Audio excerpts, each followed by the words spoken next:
Desde niño soñaba con cambiar el mundo. Y llevamos a los niños en Hércules, desde la base de aquí de Catán, en Bogotá, hasta la base de Apiay, en Villavicencio.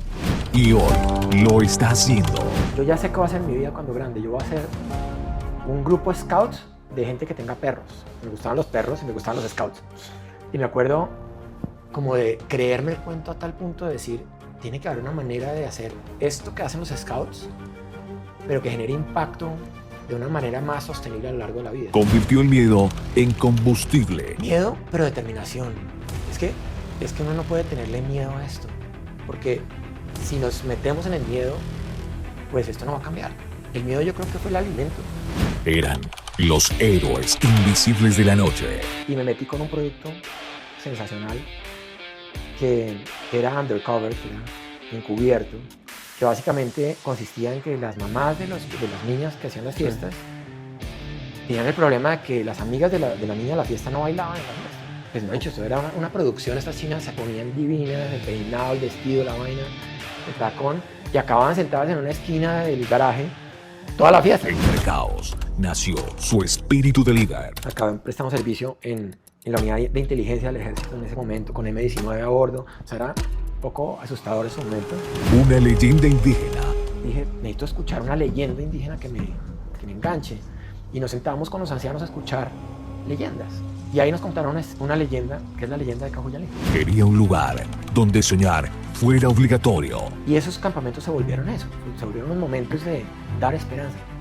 Fue espectacular, ¿verdad? Y yo creo que fue una de las razones por las cuales creció tan rápido. Y sueña con reunir un grupo de élite de colombianos para transformar el planeta. Sí, el sueño realmente es construir una élite de colombianos que tengan unos niveles de conciencia altísimos. El episodio de hoy tiene que ver con la obstinación, pero no cualquier tipo de obstinación, aquella que nace con las ganas de cambiar un país, cambiar a su gente. Es una conversación con un líder fascinante, donde vamos a entender cómo transformar una región a través de su talento. Invitamos a Juan Mario Gutiérrez, CEO y fundador de Cajuyalí.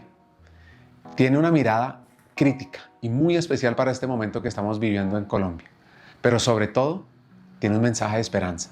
Vamos a hablar sobre cómo el miedo, que hoy por hoy muchas veces tenemos y se nos ha aumentado, pues también puede ser una fortaleza para transformar. Vas a conocer historias de todo tipo, desde cómo hizo para llevar a unos niños a un campamento en un avión del ejército. Una empresa que montó cuando estaba en la adolescencia que se llamaba el famoso Servicio Chulo, donde incluso incluía el montaje y operación de discotecas. Vamos a hablar sobre cómo se crea un colegio desde cero con una metodología totalmente nueva, cómo se crea un movimiento educativo, cómo incluso emprender es un gran reto que requiere fortaleza interna, porque Juan Mario sí que vivió varios límites de la quiebra. Estuvo ahí, pero sobrevivió a un paro en Ecuador, a la violencia en Colombia, y hoy tiene una compañía que realmente transforma desde sus famosos counselors el país, porque estos counselors ya están llegando a las posiciones de liderazgo de Colombia. Vamos a hablar sobre la recursividad como un motor de un nuevo liderazgo educativo. Y por supuesto, como arrancamos esta parte, de cómo la obstinación bien llevada puede cambiar una vida, un colegio, una comunidad y quién sabe, de pronto un país. Arranquemos. Bueno, mis papás murieron ya, pero fueron unos personajes muy especiales. Mario Gutiérrez es un señor que, hijo de una familia pues muy guerrera de aquí de Bogotá, que la guerrió en lo empresarial, en la industria de pavimentos, en ese momento, ¿no? Mi abuelo es un emprendedor porque mi abuelo fue a Europa a aprender de parafina, Sí. que en esa época se iluminaban las casas con velas, y aprendió a hacer pavimentos. Y se vino acá y montó una empresa. O sea, de ir a encontrar un negocio de velas se trajo un pavimento. Sí, entonces le cayó la guerra ya y acabó pues enseñando a bailar y una cantidad de cosas en la guerra. Y después vino a Colombia otra vez Y con ese conocimiento de los petróleos, montó una empresa para aprender a pavimentar Bogotá, que estaba en ese momento. Y mi papá tuvo la suerte de poder estudiar en Estados Unidos y volver como ingeniero a seguir el trabajo de su papá. Y montó una compañía de pavimentos que hoy día tiene 80 años, que se llama Compañía de Trabajos Urbanos. Pero también una cosa muy bonita es que mi abuelo, fundó el Club Los Lagartos. Ok. ¿Sí? Y mi papá apenas pudo, fue el presidente de Los Lagartos por muchos años. Entonces como que siguieron la tradición. Y fue un momento muy importante como de emprendimiento para él. Seguir el legado de su padre. ¿Sí? Mi mamá, por otro lado, tiene una familia gigante, también muy de la alcurnia de Bogotá, de familia payanesa. Ok. Llegaron aquí a Bogotá y era la mayor de 8 hermanos. Le matan a su hermano en una revuelta de Rojas Pinilla en la 72, a su hermano, al que le seguía, y deciden asentarse en Bogotá y conocen a mi papá y crean una familia muy bonita de 6 hijos. Yo soy el número 5. Entonces, yo era una camada que era mi hermano mayor y yo el quinto, y nos llevábamos 6 años entre el mayor y yo. Ah, pero eso fue... Todos pegaditos. Sí, y fue muy bonito porque la familia de mi mamá y de mi papá fue una familia unida en una casa grande, que era la casa de todo el mundo. Ahí llegaban todos los primos, había gente en la universidad, gente en el colegio. Siempre había estudiantes, los comedores eran inmensos. Y mi mamá y mi papá fueron los patriarcas de la gran familia Aparicio, en donde había muchos primos. Ok. Teníamos una finca que se llama La Esperanza, que queda cerca de Cachipay, y en esa finca, pues, los paseos eran de 60, 80, 100 personas siempre, y eso también generó como un tema comunitario muy bonito de familia, ¿no? Y tengo que decir, yo creo que parte de lo que yo soy es precisamente haber vivido entre primos. O sea, eso sí era una guerra y No, no, una no. alegría y mezclada. Era una jugada de ladrones y policías que duraba 3 días, o sea, con sus noches y sus días. Y uno se metía en los sótanos de la finca y en los techos de las fincas y lo encontraban a uno después de 3 horas. Pero se generó una camaradería muy bonita entre primos y yo creo que de alguna manera yo digo, eso me formó a mí mucho como persona para hacer lo que hago. ¿Sí? O sea, eso sí es para la ley de la selva para sobrevivir ahí. Sí, y también muy bonito entender que un emprendedor se hace cuando ve a emprendedores. ¿Sí? Yo me considero un emprendedor masivo, de esos que no para, y me cuesta mucho trabajo que me digan, oiga, no haga más, asiente y mantenga lo que tienes y sin producir algo nuevo. Pues uno como emprendedor está todo el tiempo buscando cosas. Y eso era lo que era ser primo en esa familia. Okay. Era, bueno, ¿qué más me invento? ¿Qué más me invento? Porque quiero que ya terminé la casa en el árbol, venga, ahora hagamos otra cosa, ahora hagamos otra cosa. Siempre era inventando mucho tema social, muy integrado con la comunidad, muy integrado con los campesinos.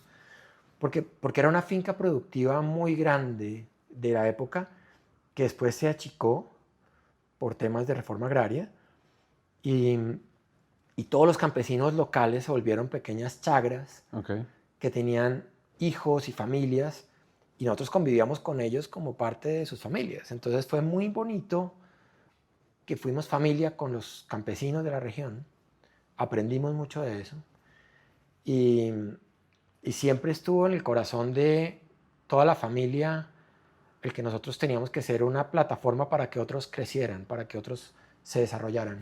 Yo creo que eso me marcó también mucho, ¿no? En lo social.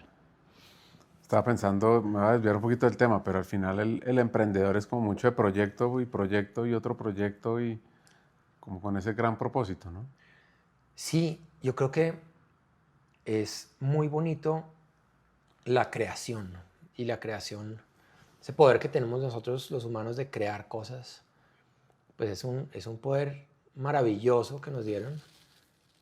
Y uno puede colocarse cómodo y decir, ok, ya creé y aquí me quedo con esto. Y normalmente eso es lo que hace un emprendedor, es que crea su hogar o construye su casa, por poner un ejemplo, que sea un proyecto, y vive en su casa y su casa se vuelve el proyecto.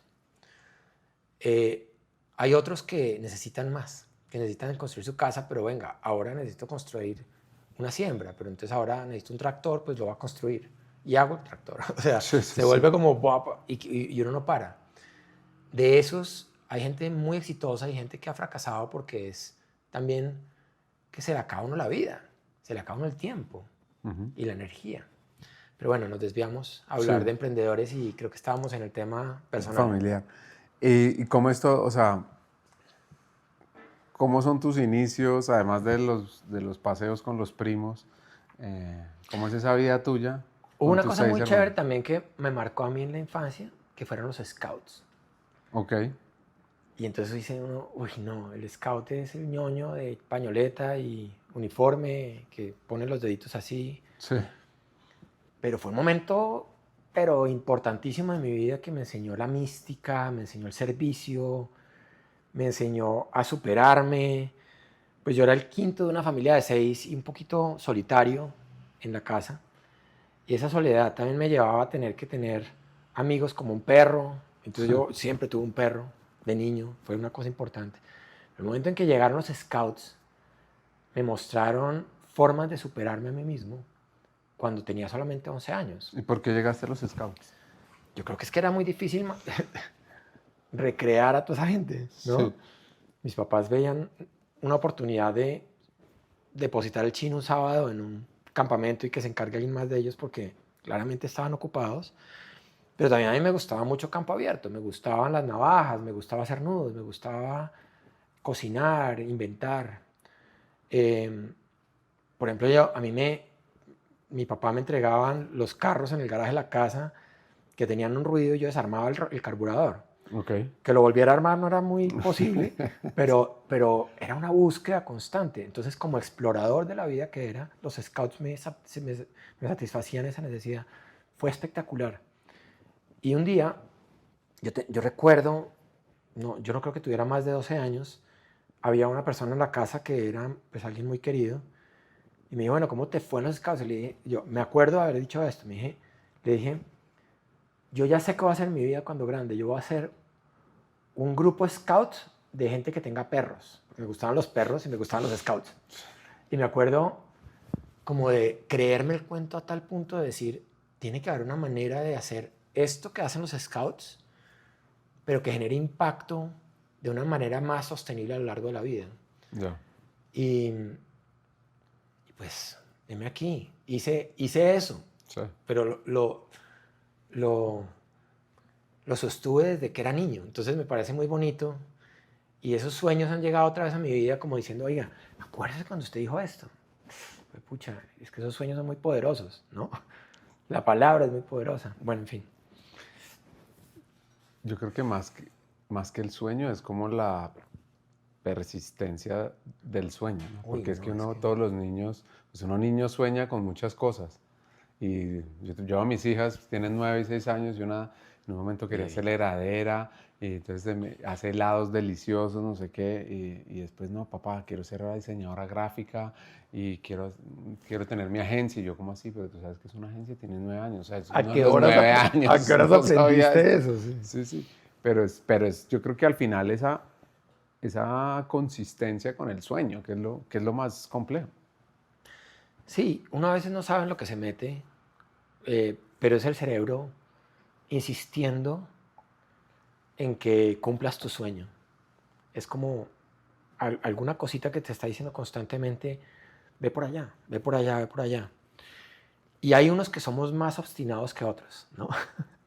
El emprendedor, por lo menos yo me considero una persona hiper obstinada.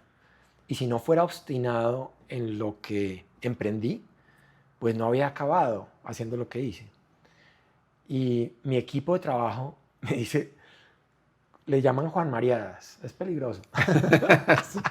porque a veces yo digo, oiga, vamos a nosotros tenemos una sala de tableros, les digo, vamos a la sala de tableros, que se me acaba de ocurrir una idea, y todo el mundo dice, ¿qué se le vino a este tipo a la cabeza en este momento?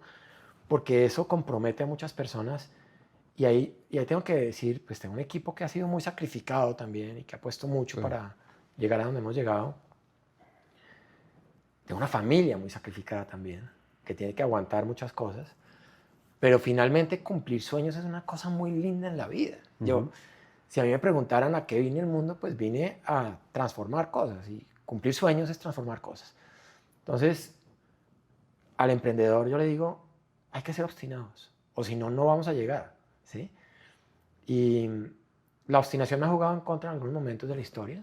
Si quieren, de eso hablamos más adelante. Sí, Pero la obstinación es tal vez un llamado a no renunciar en un universo donde renunciar es el camino más fácil, ¿no? Uno renuncia fácilmente a cosas, renuncia a las familias, renuncia a las parejas, renuncia a las luchas más loables por la pereza o la incomodidad que genera esa lucha. A veces esas luchas vale la pena darlas. Y cuando uno descubre cosas como la que nosotros descubrimos cuando hicimos Cajuyalí, que decíamos, estamos cambiando el mundo. Desde un lugar, desde una esquinita estamos cambiando cosas muy importantes. ¿Cómo podemos renunciar a esto? Entonces uno dice, no renuncio. Obstinado, obstinado, obstinado hasta el final, porque tengo que lograrlo. Y si no logro solo, tengo que conseguir quien me ayude para que esto pase, ¿cierto? Y ese es el punto en el que de pronto hemos estado muchas veces. Y eso se conecta con tu sueño y, de scout, de esa obstinación de volver una realidad que pues yo estoy seguro que no te soñabas ni lograr eso, el impacto que has generado, que ahorita hablamos de eso. ¿Y cómo te iba en el colegio?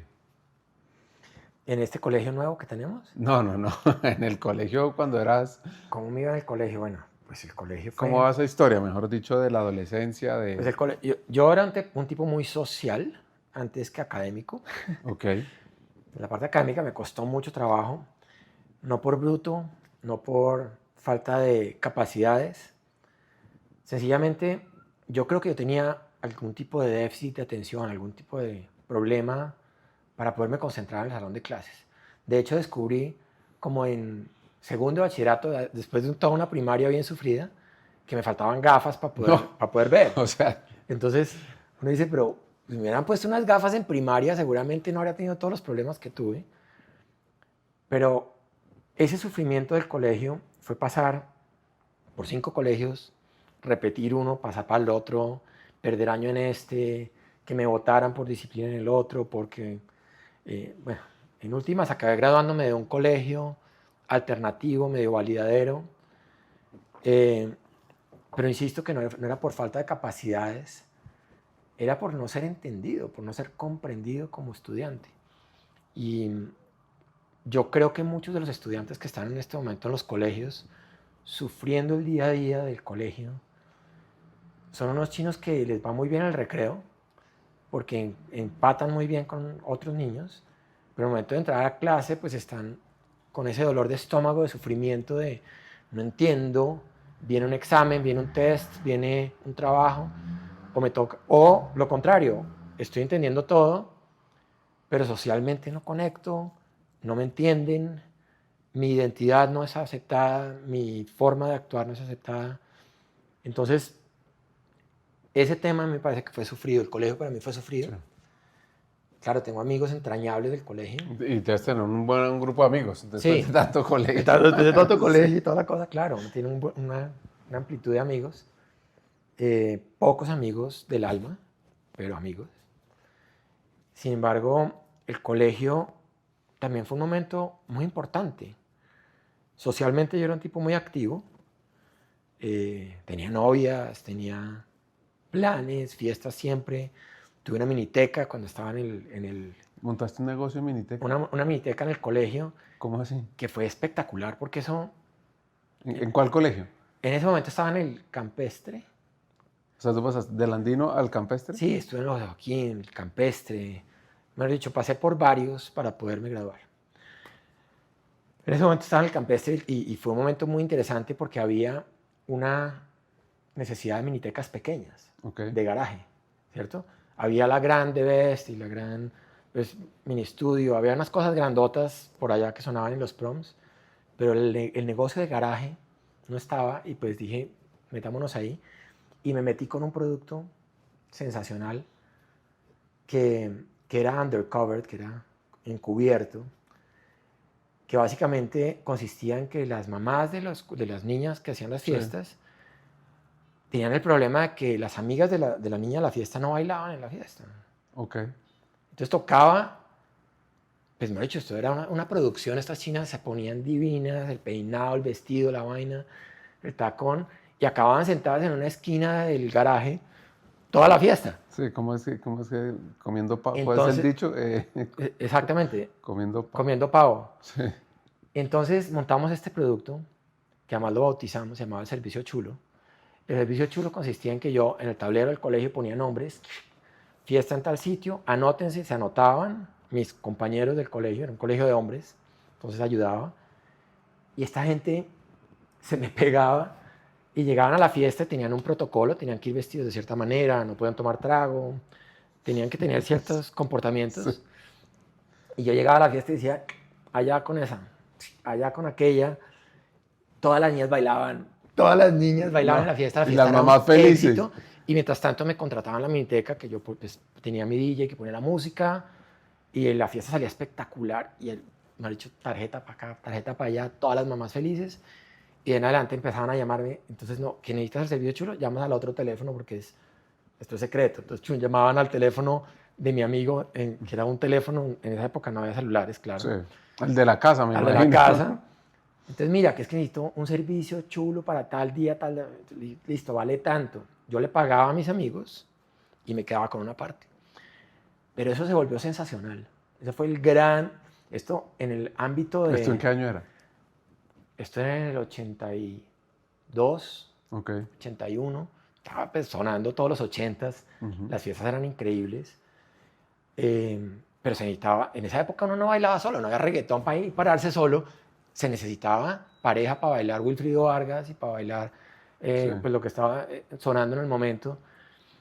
Entonces el servicio fue sensacional y eso duró hasta que entré a la universidad y pues ya no tenía mucho sentido el servicio chulo y ya la cosa cambió y el negocio bueno, esto era con socio también, tenía unos socios que amé toda mi vida y que hoy en día pues somos íntimos amigos.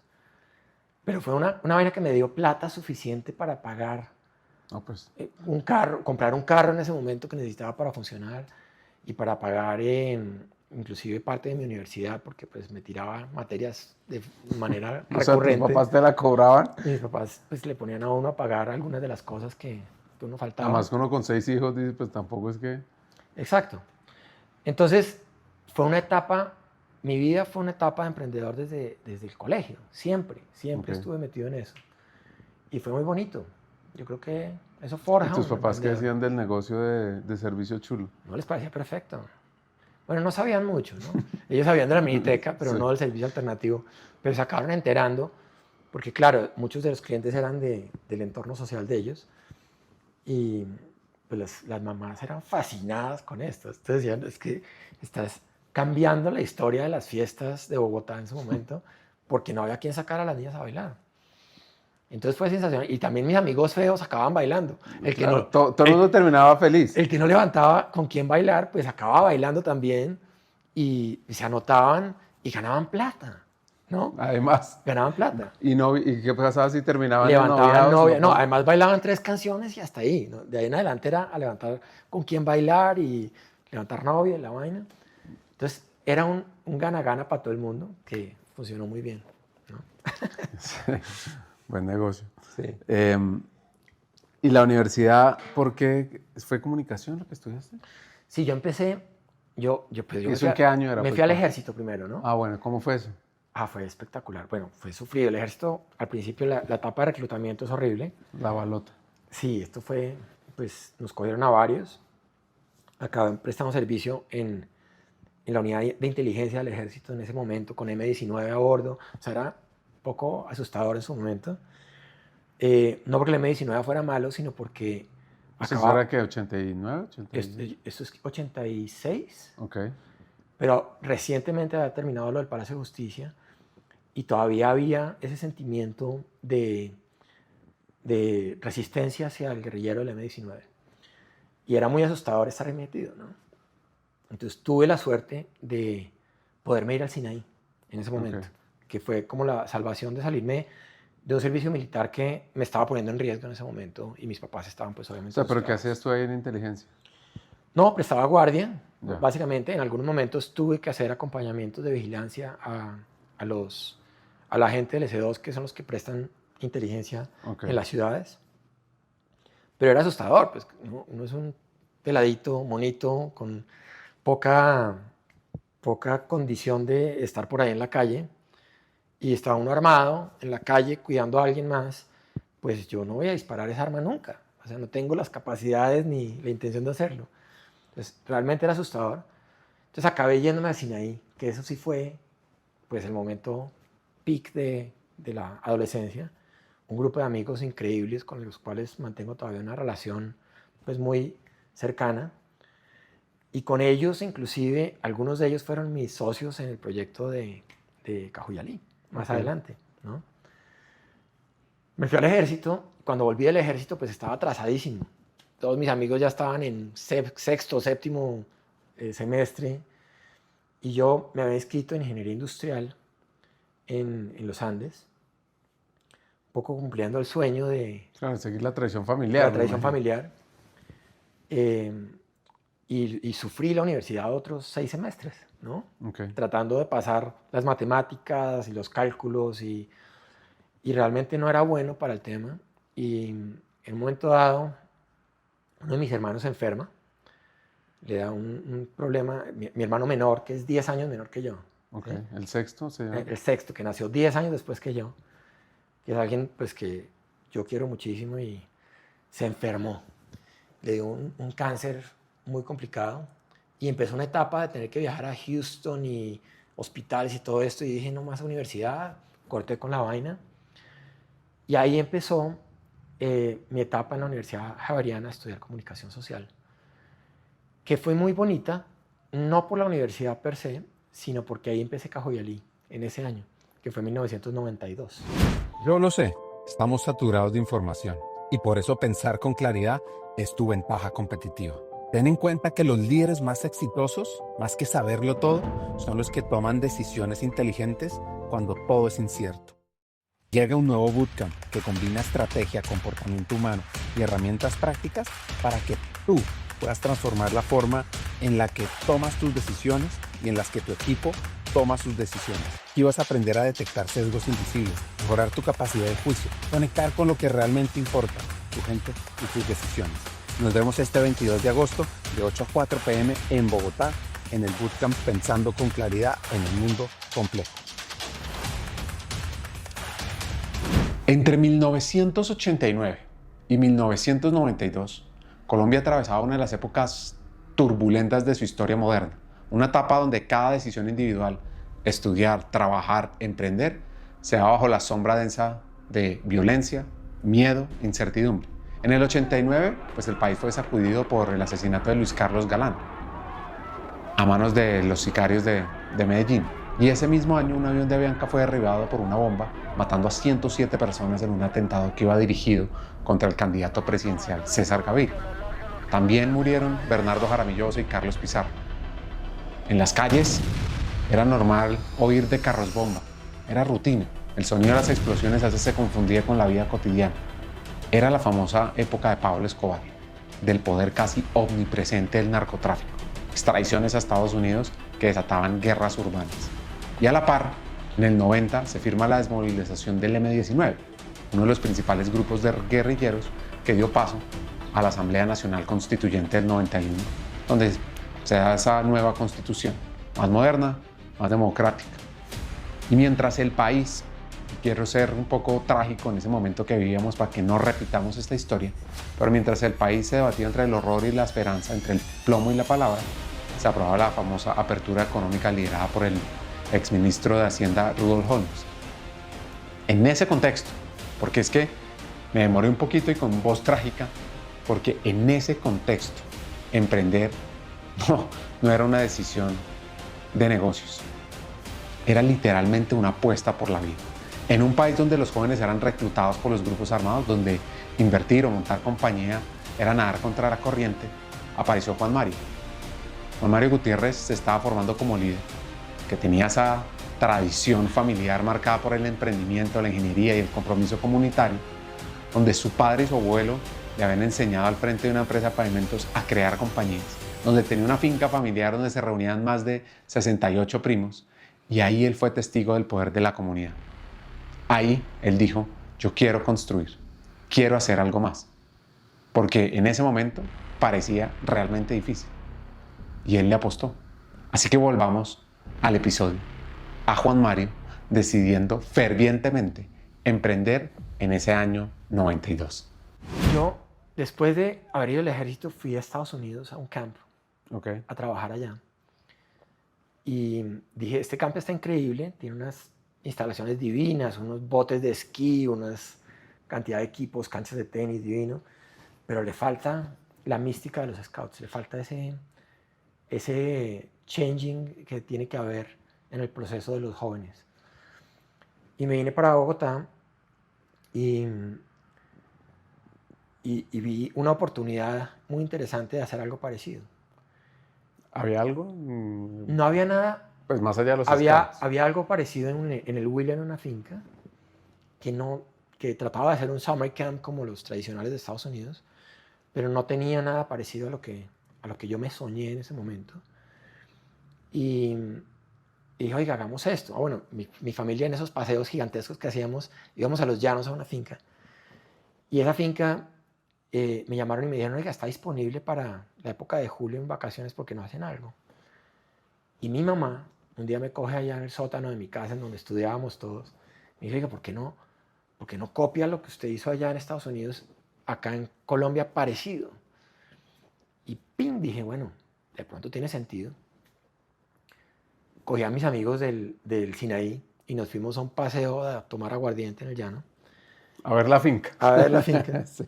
Y le dimos vuelta a toda la región a todo el margen oeste del río Meta, Ujú. en unos jeeps, y llegamos a una comunidad indígena que se llama Umapo, que queda al margen del río Meta, que es una comunidad achagua, de unos indígenas de los llanos. Y yo dije, yo tengo que conseguir aquí una historia, a mí me fascinan las historias, ¿no? Los Ok. cuentos. De ahí la Yo comunicación. soy Carrasquilla, Sí. o sea, Tomás Carrasquilla se me quedan pañales en el tema de cuentos. El cuento es que me dije, necesito escuchar una leyenda indígena que me enganche. Y nos sentamos con los ancianos a escuchar leyendas. Y ahí nos contaron una leyenda, que es la leyenda de Cajuyalí. Ok. Y la leyenda de Cajuyalí tiene una cantidad de variaciones hoy en día, porque pues tocaba hacerla un poco más legible a como la oímos en su momento. Y las personas que me acompañaban, estaba Claudio Vallejo, que estudiaba antropología en ese momento y llegado al paseo, se fue a la Universidad de los Andes a investigar de los Achagua, la leyenda. Y Chuni llegó con la historia y me dijo, Juan, mira esta historia, el nombre Cajuyalí súper sonoro, ¿por qué no le ponemos así al campamento? Por otro lado, otro amigo que le gustaba pescar dijo, oiga, montemos un centro de pesca en el campamento. Y yo, bueno, listo. Y el otro que dijo, yo soy tenista, dijo, oiga, en la finca hay una cancha de tenis. Entonces todo el mundo empezó como a aportar Sí. y se volvió un grupo de 10 universitarios, unos de los Andes, otros de la Javeriana, que queríamos algo. Todos queríamos lo mismo. Decíamos, queremos pasar las vacaciones cambiando el mundo. Cambiar el mundo en ese momento del país era algo muy parecido a lo que estamos viviendo hoy, ¿no? Ese dolor tan Ay, salvaje madre. de ver que nuestra patria otra vez tiene violencia, asesinatos, bombas. Bogotá era un lugar en donde no se podía vivir, ¿no? Era asustador. Es que nosotros normalizamos eso en mi generación. Lo hablábamos ahorita con el caso de Uribe Turbay, que normalizamos el hecho de que uno estaba en la casa y de pronto oía ¡boom! Una bomba. Y llamaba a uno por teléfono a los 3 conocidos que tenía y decía, estamos bien, normal, estalló otra bomba. Y sigue uno la vida normal. Y seguía la vida como si nada. ¿Qué es esto? Estábamos viviendo un momento muy difícil. Que yo también creo que a veces eso era como una coraza que uno se ponía Para para protegerse. seguirla, pues para protegerse, para seguir la vida, porque si no... Claro. Eso y había asesinatos constantemente. Entonces mataban caudillos y mataban políticos por todos lados, de un lado y del otro, de izquierda y de derecha. Y uno normalizaba eso. Y estaba Pablo Escobar, recién en el proceso en que ya estaba en la catedral, y todo este tema. Y era enredado. Y viene, no, que hagamos un campamento y nos llevamos a los niños a la mitad de la selva, en los llanos orientales, en donde allá está la guerrilla y allá están los paramilitares al otro lado. Es como tratar de vender, yo que sé, arena en el desierto, o sea, eso es difícil. Y lo que es increíble es que las familias dijeron, listo, de una. Eso es lo que necesitamos, sacar a los chinos de Bogotá, sacarlos del lugar en donde estamos. Pero no les preocupaba la seguridad, ¿no? Les preocupaba, sí. Y en ese momento viajar, por ejemplo, por la carretera de los llanos, pues era una apuesta muy peligrosa. Era largo, 8 horas, yo qué sé. En esa época eran 7, 8 horas en un bus, ¿cierto? Con una carretera que pues, se desmorona fácilmente por los derrumbes, pero sobre todo por una cosa que se llamaban en ese entonces las pescas milagrosas. Y era que paraban la caravana de carros y escogían 2, 3, 4, 5 personas de los carros que había y se los llevaban y los secuestraban. Y yo, no, que nos vamos para los llanos. Y los papás... En bus. Y los papás dijeron, listo. Valientes papás porque lo que querían era ver a sus hijos en una comunidad viviendo cosas positivas, viviendo una desintoxicación de lo que estaban viviendo en la sociedad en Bogotá, que era invivible, ¿cierto? Bueno, yo recuerdo 1992, el mejor momento de Cajuyalí, el campo perfecto. Una mística, unas fogatas, unos cantos, un deseo de estar ahí que el día que se acabó, la gente lloraba en sus ojos diciendo, se acabó este momento mágico de creación. Y pues detrás de eso estaba un negocio que producía dinero, muy poquito, pero con el dinero que produjimos en ese momento, pues lo primero que hicimos fue comprar una cámara de video Super 8, que era lo que había en ese momento, ¿no? Y poder grabar lo que estaba pasando, porque era algo increíble los diálogos que tenían esos niños en ese campamento. Era hablar de lo que sentían, del miedo que sentían y de cómo ese lugar se sentía como un lugar seguro y tranquilo para ellos. Ese día, o por esos días, yo dije, acabo de tocar, como el rey Midas, Sí. acabo de tocar algo que es de oro y que va a cambiar esta sociedad. Y algunos de los que estábamos ahí lo sabíamos. Dijimos, esto es mucho más poderoso que una experiencia pequeña de 2 semanas. Esto va mucho más allá. Y esto va a durar toda la vida y va a ser realmente un life changer para una gran sociedad que lo necesita, ¿no? Creo que me desvié. No. Entonces, ¿en qué íbamos? Entonces, el colegio... No, No, pero ¿sabes qué? Sí. La pregunta tenía que ver con la seguridad. La seguridad, sí. Era un país invivible en ese momento. Unos años después dijimos, no vamos a seguir yendo por tierra, pero vamos a seguir haciendo el campamento en los llanos. Entonces, ¿qué hicimos? Contratamos aviones del ejército y llevamos a los niños en Hércules desde la base de aquí de Catama en Bogotá hasta la base de Apiay en Villavicencio. Sobrevolábamos por encima de la guerrilla, ¿sí? Rodeábamos la zona y aterrizábamos en el batallón militar, y ahí en camiones nos íbamos hasta el campamento. Pero eso a ti no te daba miedo como emprendedor decir, pucha, yo soy responsable, ¿no? Mirar el avión así para atrás y decir, pucha, todos estos chinos... Sí. O sea, ese grado de... Miedo, pero determinación. Es que uno no puede tenerle miedo a esto, porque si nos metemos en el miedo, pues esto no va a cambiar. El miedo yo creo que fue el alimento, y fue realmente, hoy en día también, pues hoy en día estamos viajando a lugares en donde pues prevalece momentos de zozobra por orden público, y tenemos que apostar. ¿Qué hacemos nosotros? Pues hablamos con quien toque hablar para ver que el lugar está seguro, pero claramente la determinación de tener esos momentos en donde esos niños se reúnen y pueden hablar de lo que están sintiendo y de cómo quieren ellos cambiar el mundo desde la paz, desde unos diálogos más amigables y lejanos a la violencia que viven en el día a día, Sí. eso hace la diferencia, ¿no? Y claro que tenía miedo, pero estaba determinado a que tenía que pasar. ¿Cajuyalí significa bosque de alegría? No, ¿dónde sacó eso? Eso me encontré yo el otro día No. buscando. No, Cajuyalí, bueno, Cajuyalí primero que todo es una leyenda Sí. indígena de los Llanos Orientales y está representada en Orión, en la Ok. constelación de Orión. Los indígenas cuando ven Orión ahí arriba, ven el mismo guerrero que ven los griegos, ¿cierto? Sí. Pero ven un personaje que le falta una pierna, porque en una lucha que tuvo perdió una pierna. Ok. Es Orión, pero la leyenda es muy bonita y la voy a contar en corto. Por favor. Básicamente consiste en que... Aquí no hay No hay- tiempo no hay límite. clicker. Sí. Bueno, básicamente esto es un rey indígena que se llama Camunitzali, un cacique, que es un desgraciado. Ok. Básicamente el tipo es malo, o sea, malvadoso en toda su amplitud.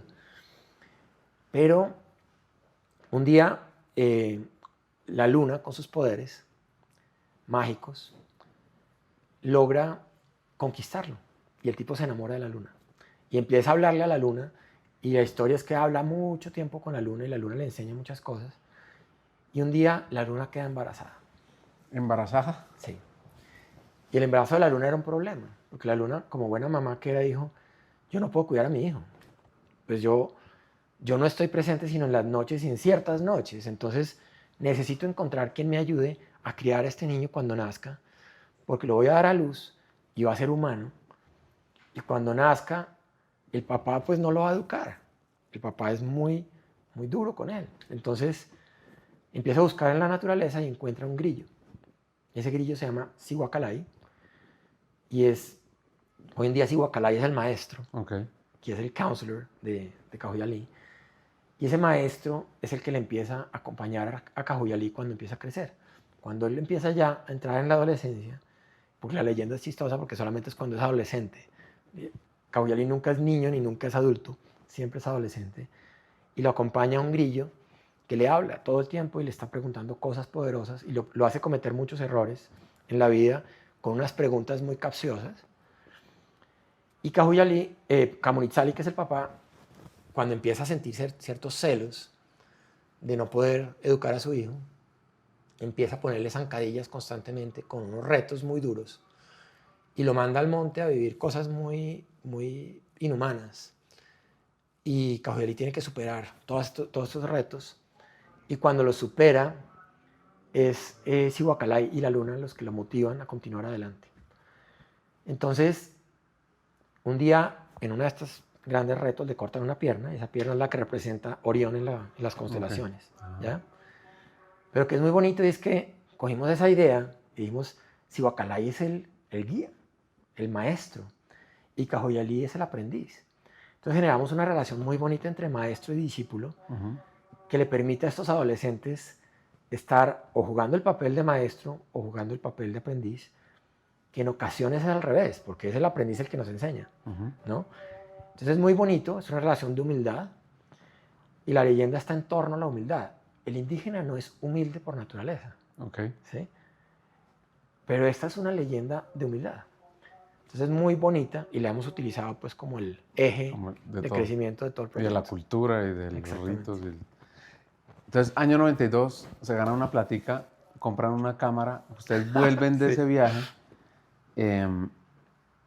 y al volver ustedes dicen, o sea, que mencionabas el Rey Midas, aquí estoy tocando oro, tú dices, ¿esto es mi camino? O sea, y el resto de los otros 10 amigos dicen, ¿vamos a seguir con esto? ¿O qué va pasando ahí? Bueno, ese principio lo hicimos entre tres, realmente. Ok. Aquí estaba Charlie Mayol, Sí. amigo del alma. Estaba Juanita Quintana, que hoy en día está en Medellín, y estaba yo. Y nosotros tres, con una comunidad de gente alrededor, pues puedo nombrar a cerca de 10 personas que estaban en ese momento, estaban como empleados. Ujú. No ganaban nada, Esto era amor propio y vacaciones pagadas, que ya era suficiente para no estar en Bogotá gastando plata. Y con ellos tres nos mantuvimos un tiempo juntos y con el tiempo nos fuimos dispersando y acabé yo solo. Pero ellos fueron muy importantes, yo creo que todos fuimos importantes, pero ellos tres le dieron una mística especial, ¿no? Por ejemplo, Juanita tenía un tema con la alimentación sana y el nutrir el cuerpo y nutrir el espíritu. Okay. Le puso un... Además, en una época que hablar de eso era, o sea... Es que en verdad fue de vanguardia. Sí, o sea, sí, sí. yo le decía a Juanita, ¿qué estás haciendo? No, es que necesitamos sentarnos, agradecer los alimentos y una vez terminemos, pararnos, ir a la cocina y agradecerle a cada persona de la cocina por la comida. Y eso no era como muy común, ¿sí? Bueno, ahí había unos aprendizajes para el staff y para los niños que era increíble. Y Charlie venía del ejército conmigo, súper guerrero, lancero, paracaidista, así, todo manga. Él le puso mucho la mística militar, como la disciplina, los tiempos, los horarios, los gritos, los cantos, las fogatas. Bueno, le puso mucha mística a esa. Yo era el tipo del negocio detrás, para pues, hacerlo sostenible, pero también de mucha sensibilidad, pues yo le ponía mucha sensibilidad a los procesos. Yo creo que entre los tres logramos un universo maravilloso que fue pasando de generación en generación. Porque esto es muy bonito, porque un día soy camper, pero el otro día ya puedo ser counselor, que es el que guía a los niños. Entonces, hay un lenguaje de cómo se hacen las cosas. Por ejemplo, la gratitud es algo que está presente todos los días en el camp, de manera permanente en las mesas de comedor, en todo lo que hacemos. Y eso viene de 1992. Es una herencia de buenas prácticas y de valores, ¿no? Eso es muy bonito. Entonces, fuimos nosotros tres los que iniciamos. Entonces ahí se sientan, terminan esas 2 semanas Sí. ahí frente al meta y dicen... No, y llegamos acá a hacer un brochure, un tríptico. Yo era comunicador, entonces más o menos sabía cómo era la vaina, pero me acompañé de una agencia.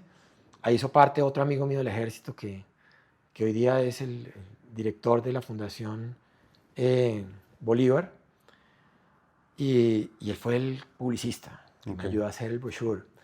Y con ese brochure nos íbamos de puerta en puerta buscando familias que quisieran un campamento para sus hijos. Y esto era muy bonito, porque es que era todo el staff. Es más, tú quieres trabajar, necesitas poner 3 niños para que podamos irnos al campamento, si no, no vas. Entonces todo el mundo, brochure en mano, a golpearle la casa a todos los tíos, a todos los amigos, a toda la familia. Y la gente empezó a sentir que esto tenía sentido y empezó a entregarnos sus tesoritos, sus hijos preciados, que además regresaban del campamento transformados. Y esto pues, ¡boom! ¿No? Y el campamento inicialmente fueron 24 niños. Bueno, de los 24, 12 eran primos míos, chiquitos, ¿no? Los 80 que iban a la finca, los 80 que tienen que venir conmigo. Que aportaron una buena cantidad de primos. Y después empezó a llegar mucha más gente.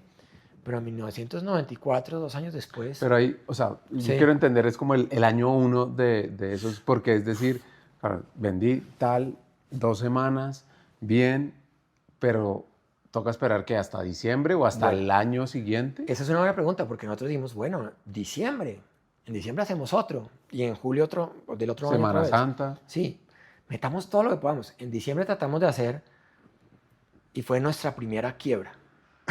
Quiebra. Sí. Claro, porque es que uno, ahí en la cuenta bancaria, uno tenía pues el milloncito de pesos que le daba para uno comprar la cámara Super 8 y acabamos comprando un Jeep para poder operar, un Willys, y lo compramos y a los 2 meses nos tocó venderlo porque ¿cómo se le ocurre comprar un carro? No teníamos plata, no nos entraba plata. Y diciembre, en vez de tener los 45 niños que uno debía tener, pues tuvimos 4. ¿Por qué 4? Pues porque es que aquí son las vacaciones de la familia. Navidad, sí. Navidad, Año Nuevo. No se podía competir con eso. Olvídate. Entonces dijimos, ya entendimos. Este es un negocio para julio. Únicamente. Porque el resto del año la gente se va con la familia a estar con sus hijos. Entonces, no podemos competir con la familia. Tenemos que solucionarle a la familia el problema de julio, que es cuando yo no puedo tener a mis hijos a cargo mío porque tengo que trabajar. ¿Cierto? Entonces ahí entendimos el negocio, pero fue nuestra primera quiebra. Pero uno que hace De julio a julio, pues. Buenísimo. Vender. Vender. Básicamente lo que hacíamos era vender. Era una época en la que no necesitábamos plata para vivir porque afortunadamente vivíamos en nuestras casas con nuestros padres y pues uno no tenía necesidad de sueldos para poderse mantener, pero empezó a verse la necesidad de producir dinero con un negocio que no pretendía ser un negocio de dinero, sino un negocio de transformación. En verdad, esto era servicio devocional. No se esperaba nada a cambio. Lo que no esperábamos era perder plata, eso sí. Sí, no era donación. Pero no estábamos esperando ganar mucho tampoco. Y empezamos a hacer unas cosas lindísimas de promoción. Cada vez que podíamos estábamos en un club social o en una entrega de notas de un colegio, con nuestra mesita y nuestro stand y nuestra marca, de la cual éramos muy orgullosos. Y todo el mundo decía, ¿qué es un campo de verano? En Colombia no se hablaba de un campo de verano. Aquí no se conocía eso era gringo. Sí. ¿Sí? Con los años descubrimos pues, que esto es una industria mundial, que hay campamentos en Rusia mucho más grandes y mucho más numerosos que los que hay en Estados Unidos. Pero entendimos que esto era una industria mundial haciendo una cosa que lo que queríamos era pues, entretener chinos en vacaciones, pero no se trataba de recreación, se trataba de ir más allá. ¿Cuándo fue el momento que tú dijiste ese más allá? O sea, es decir...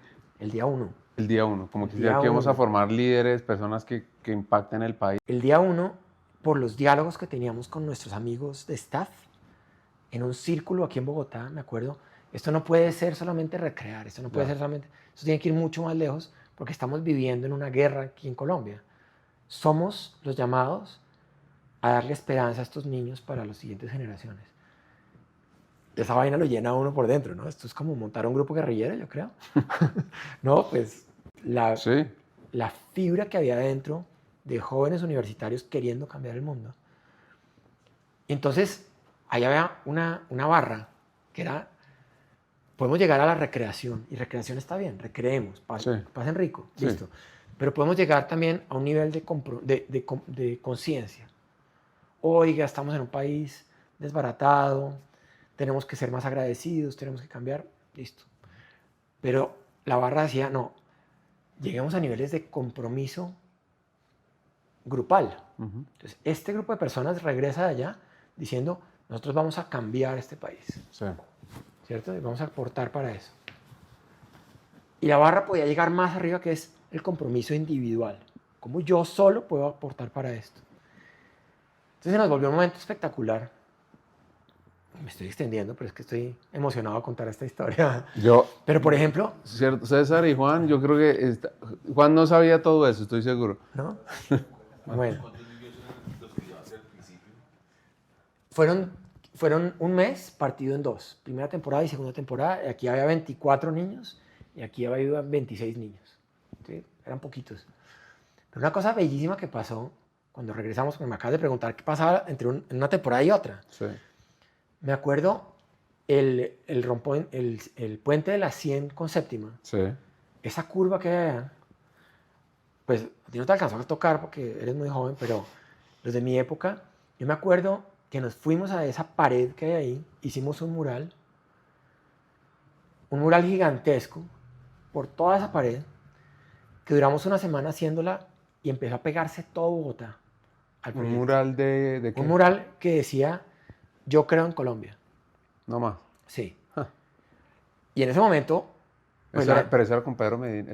No. No. Ese mural... Yo creo que empezamos nosotros con esa corriente de pintar Bogotá.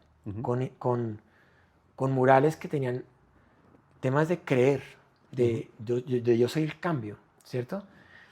Ese mural lo inició Charlie Mayol, mi amigo, con unos gritos que pegábamos allá cuando estábamos, que era creer en Colombia. Eran gritos del ejército, que venían pues de la escuela de lanceros y eso. Pero llegamos allá y esa pared pues era un basurero, básicamente, en donde estaba pues lleno de humedades y vainas. Limpiamos esa pared, la dibujamos y ahí se pegó toda la Universidad Javeriana. Y me acuerdo que llegó todo el mundo, gente que yo no conocía, ¿Qué más hay que pintar? Además, en una época ni de redes sociales, ni, no es como que vamos, veámonos en la 100 con séptimo. Sí, y ahí pues pues Pablo Escobar se estaba entregando, había temas de seguridad profundos en Bogotá, de bombas y demás, pero hacer eso era muy arriesgado. De hecho, cualquiera de nosotros nos podían haber matado por hacer eso, pero era un deseo de hacer algún cambio. Entonces no había celulares, en esa época pues había unos poquitos celulares andando por ahí, de esos viejísimos, esas panelas, era por teléfono. Entonces nombramos un equipo de prensa dentro de nuestra gente que tenían que llamar gente, convocar personas. Y se fueron a las universidades a decir, oiga, vamos a hacer estos murales por toda la ciudad para decir, los jóvenes estamos esperanzados de que aquí hay un cambio.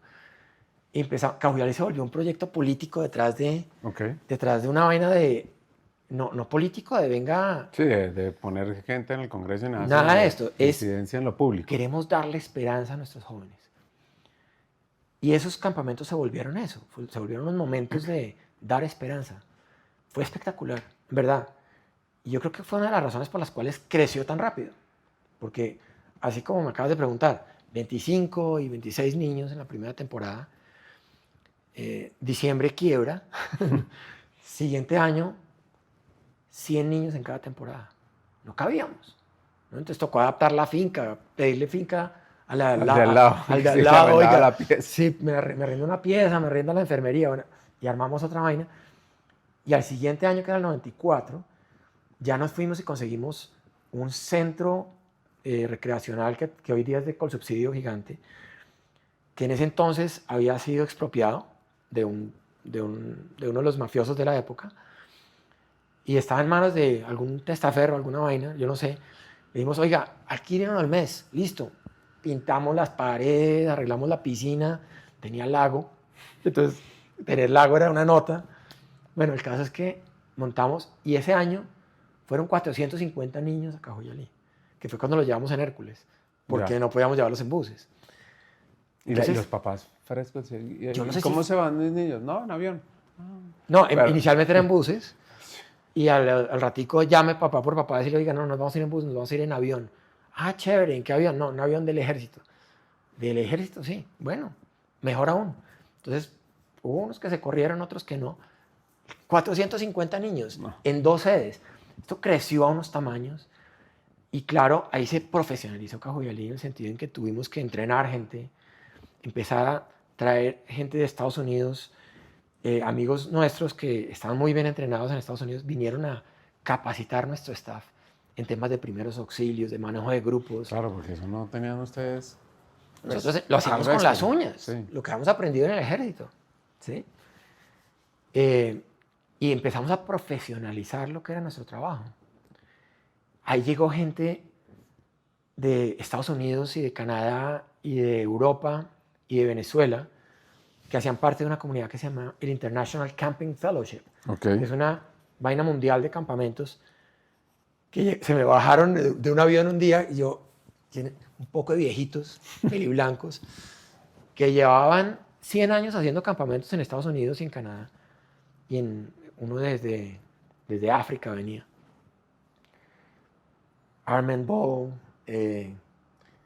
Georgie Jorgensen, bueno, una gente que ¿Quiénes son ellos? Pues hoy en día son autoridades en el mundo del campismo.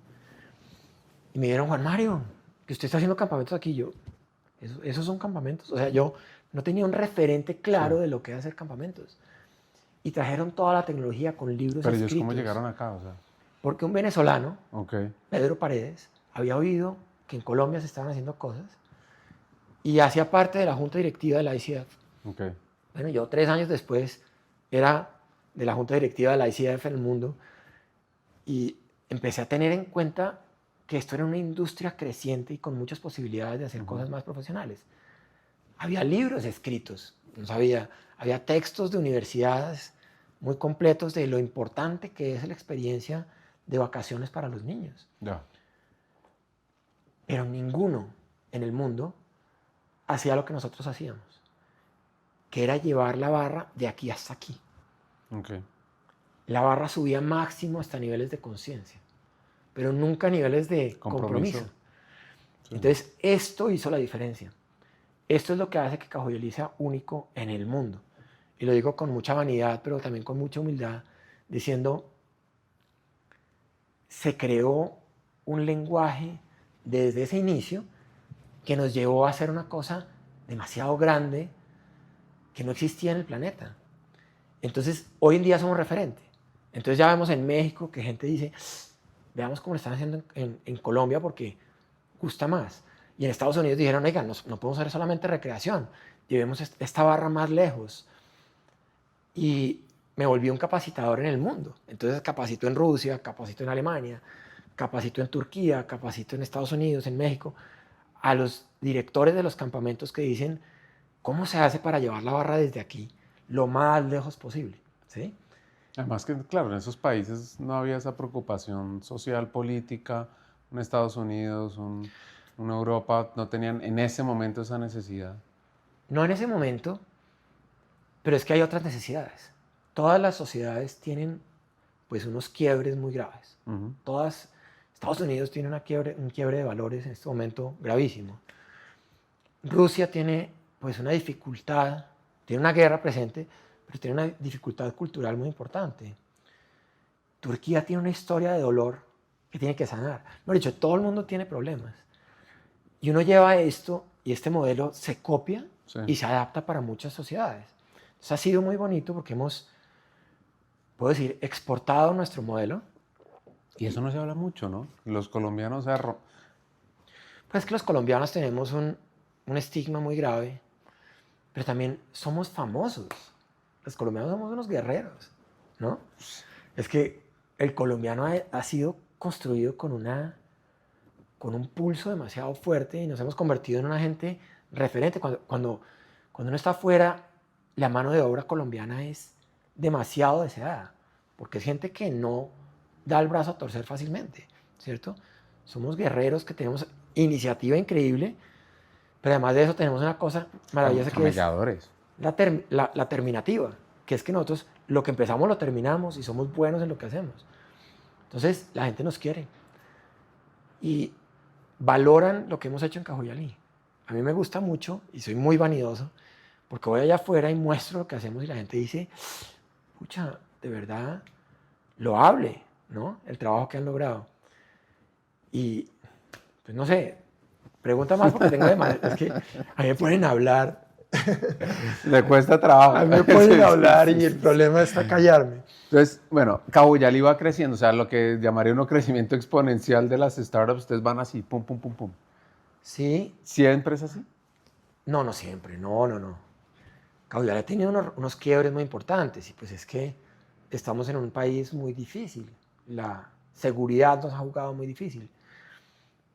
Por ejemplo... En la época de antes de Uribe... No, 1996, 97. Del turismo por Colombia, que eso es con Marta Lucía Ramírez. Bueno, ¿cómo se llamaba eso? Las rutas por Colombia. Pero vámonos más atrás. Exacto, antes... Vámonos más atrás. Nosotros en el 97 un poco empezamos a ver las dificultades, porque estábamos en los llanos orientales y pues había presencia guerrillera. En la vereda donde estábamos nosotros, uno veía pasar las motos de los paramilitares. Pues estaban aquí Y uno decía, no podemos tener a los niños aquí. O sea, en verdad podemos poner en riesgo a estos niños, saquémoslos de acá. Y hubo campamentos que tuvimos que terminarlos unos días antes, por temor. Y entonces ahí dijimos, esto no puede pasar. Estamos realmente asustados, tenemos que empezar a buscar salidas. Y ahí yo me fui, en el 98, me fui para Ecuador. Ok. Y dijimos, montemos una operación en Ecuador. Entonces montamos una operación en el Pacífico, en un sitio que se llama Same, en Ecuador.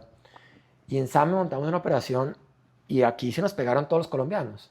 Entonces contratamos un avión, esta vez de Avianca, que nos llevó desde Bogotá hasta Esmeraldas, en Ecuador, lleno de chinos. Y ese mismo avión después nos recogió y así.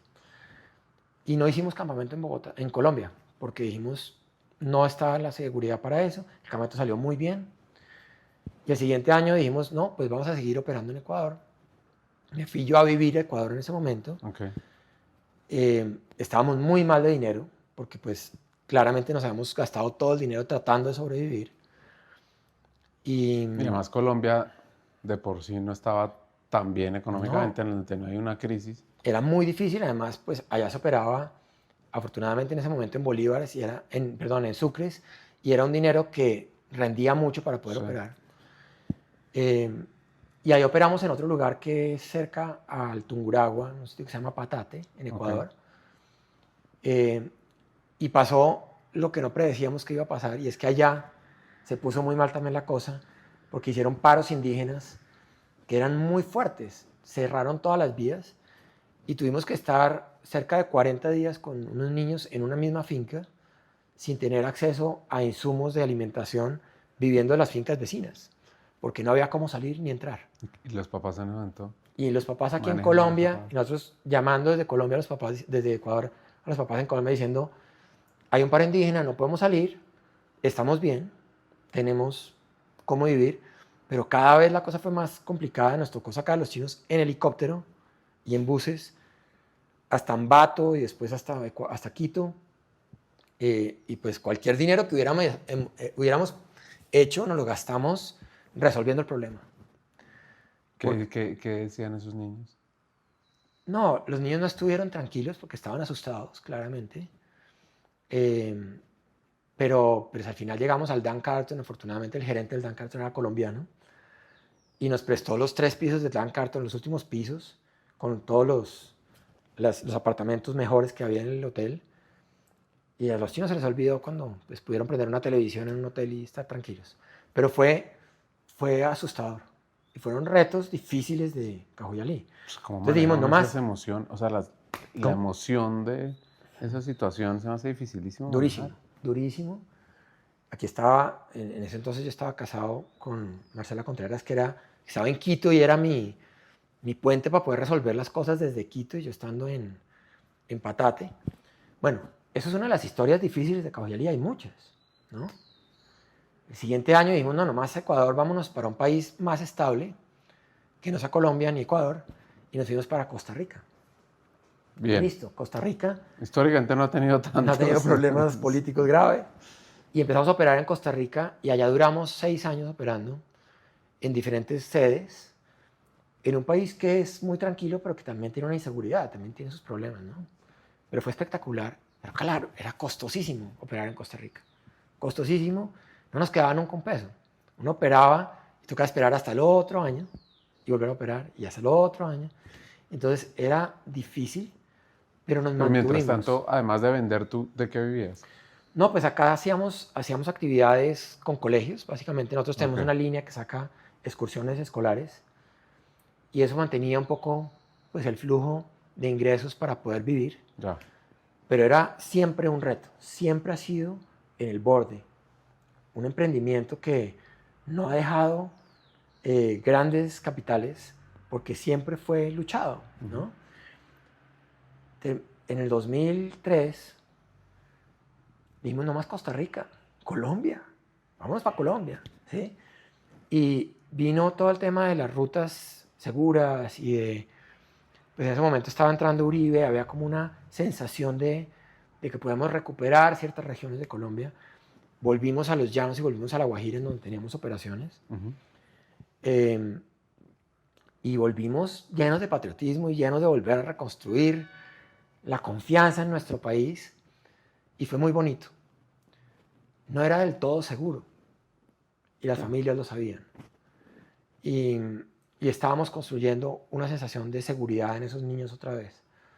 Y claro, pues el crecimiento del negocio fue lento, porque todavía no había esa completa sensación de podemos circular por las carreteras o viajar a las ciudades o a las zonas rurales de Colombia, ¿no?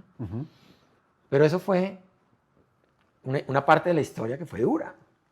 Tenemos que mover por el mundo buscando en dónde continuar hablando de buenas prácticas, de gratitud, de humildad, de Cajuyalí, del aprendizaje de los jóvenes, de liderazgo, pero sin poder estar en nuestra tierra, sin poder estar realmente en territorio nuestro.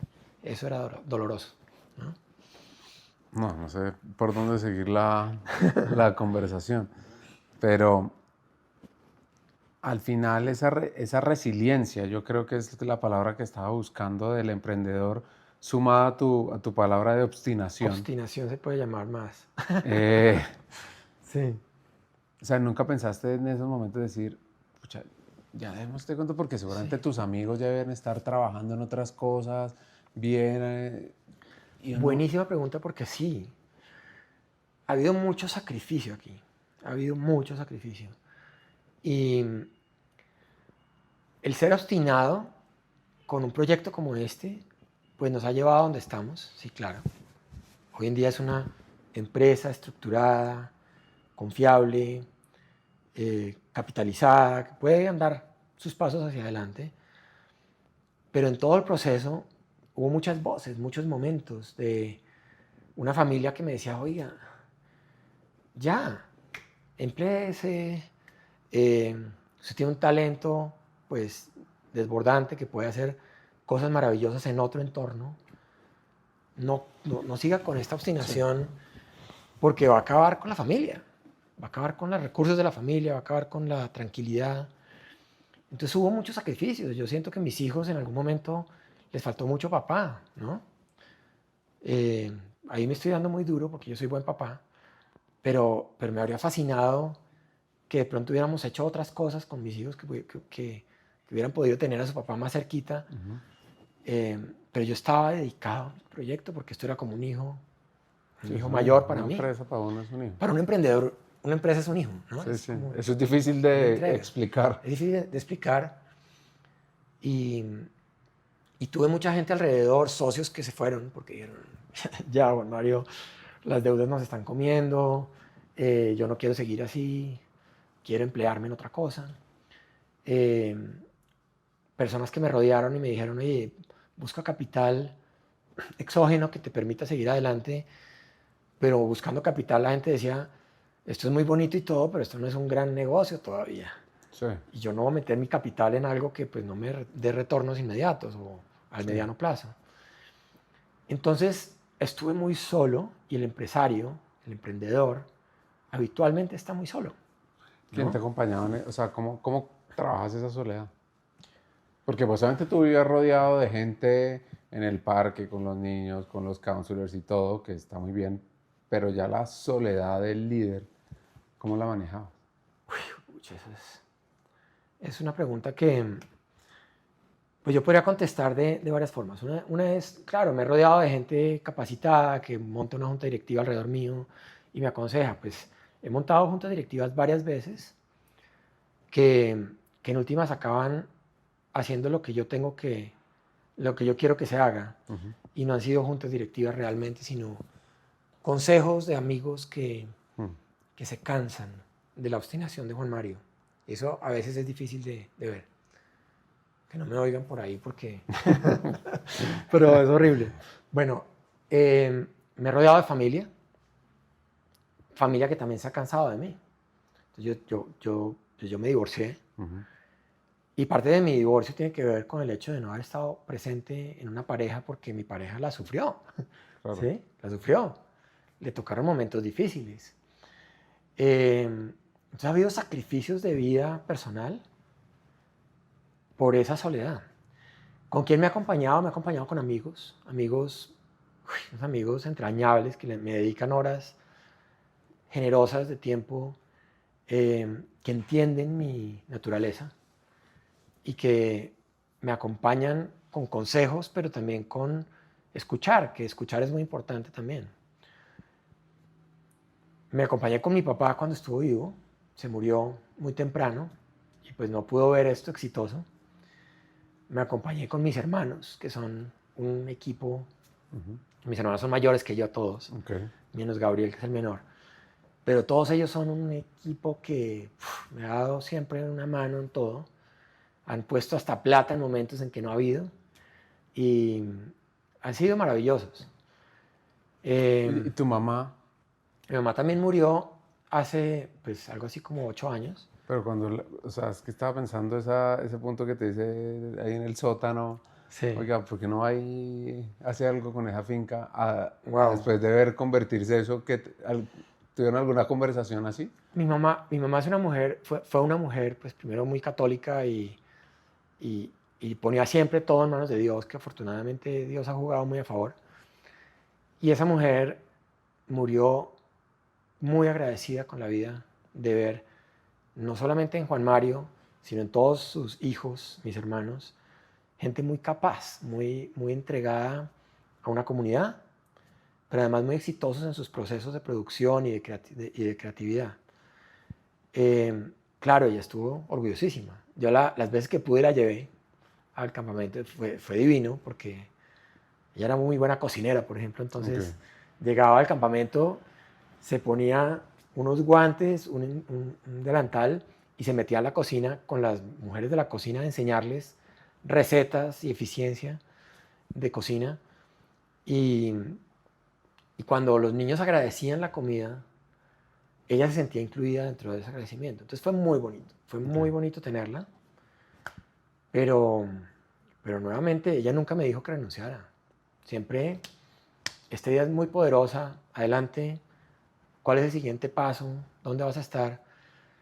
Claro, ella no sabía las dificultades que tenía uno que vivir para hacer todo lo que estamos haciendo. O de pronto sabía de tus capacidades. O de pronto se hacía la boba al no querer escuchar las dificultades porque veía pues todo lo bonito que había detrás, ¿no? Así es. Entonces, comienzas a ver la luz en algún momento. Sí, yo la luz la he visto muchas veces. Apenas yo veo luz, apenas veo que el negocio, digamos como negocio, es un negocio rentable, es un negocio loable, que tiene esa mezcla perfecta entre cambiar el mundo y producir dinero, o estabilidad, porque ni siquiera riqueza, sino estabilidad. Es la fórmula perfecta que todo el mundo desearía en la vida, ¿no? Uh-huh. ¿Cómo hago dinero y al mismo tiempo dejo una huella o cambio? Sí. Este libro... Moral Ambition. Ajá. Y es cómo uno se mete en proyectos más complejos, que es generar impacto y crecer. Y el dinero llega. Yo creo que el dinero llega. Y si no llega, llegan las virtudes asociadas al dinero. Y pues, pucha, yo sigo creyendo en eso. Porque hoy día, digamos, Cajuyalí está en un muy buen momento. La caja está apretada, porque la caja de un empresario debe estar apretada, o por lo menos de un emprendedor. Porque si no, no se mueve. Ok. No, porque es que a ti no te sirve de nada tener una cantidad de millones guardadas en un banco si esos dineros no están generando impacto, ya sea para producir más dinero o para producir más impacto social o lo que sea. Ese dinero tiene que moverse. Entonces yo creo que la caja de una empresa debe estar estresada para poder generar más. Pero a veces ahí es donde yo fallo. Yo creo que a mí me faltó haber hecho cursos más asociados a lo financiero, porque yo soy muy soñador. Entonces, apenas empiezo a ver que la caja se infla, digo, bueno, ¿cuál es el siguiente ¿qué proyecto? sigue? ¿Qué sigue? ¿Dónde se necesita esta plata para poder generar impacto? Y ya me he sentado con personas que me dicen, un momentico, a veces cash is gold, Sí, entonces cash is king. cash is king. Entonces mantenga algo de cash, porque si no usted aprieta demasiado la caja y puede afectar la empresa. Y yo creo que en este momento se me fue un poco la mano, por ejemplo, ¿sí? Porque estamos con muchos proyectos nacientes, una empresa que genera unos ingresos y genera unas rentabilidades sanas, pero esos ingresos se están viendo comprometidos con todo lo demás. Entonces tenemos que equilibrar. Y eso ha sido bonito también, porque me ha tocado abrirme a inversiones exógenas, me ha tocado abrirme a juntas directivas, a equipos de apoyo para poder llegar a donde queremos llegar, ¿no? Entonces, tienes la línea Cajuyalí, camps, cosas en colegios. Sí. O sea, pues o educación experiencial en colegios. Y en empresas también. Y en empresas. Sí. ¿Cuándo aparece la tercera línea? Me imagino que es el colegio. ¿O hay otras? Hay otras. Hay una que se llama Siwa, Okay. que trabaja turismo, básicamente turismo. Okay. Claro, aquí hay una cantidad de experiencia en turismo, ¿cómo no aprovecharla? Entonces parte de nuestro equipo son los Rambos, los escaladores, los que saben de campo abierto, dijimos, ¿cómo aprovechamos esa línea? Entonces, Siwa es la que hace eso. Montamos una fundación Ok. que se llama Samauma. La Fundación Samauma nació hace 13 años y no ha tenido grandes exposiciones.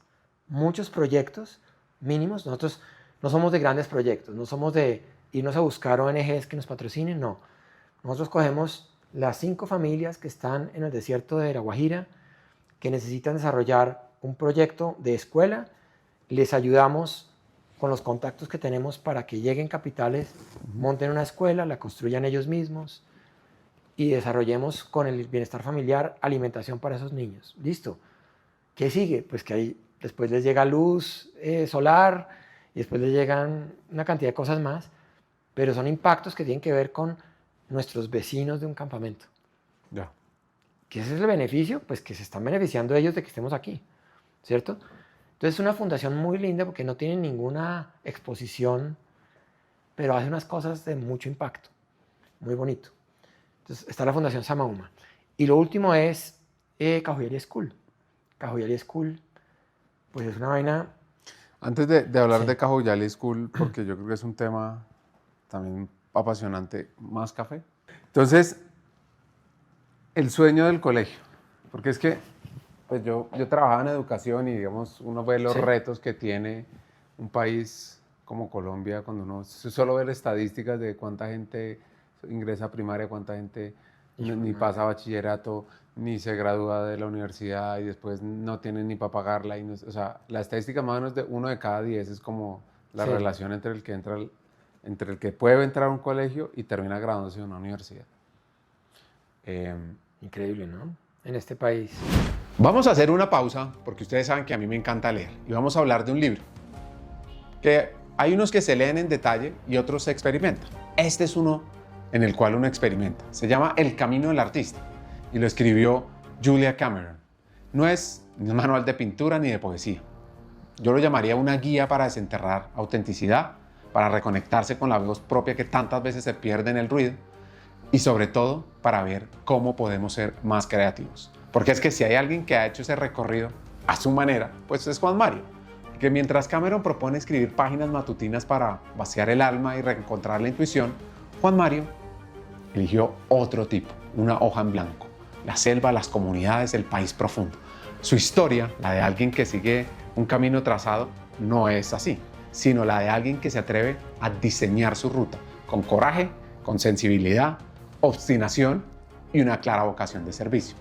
En el libro de Cameron, El Camino del Artista, él habla sobre cómo podemos desbloquear la creatividad.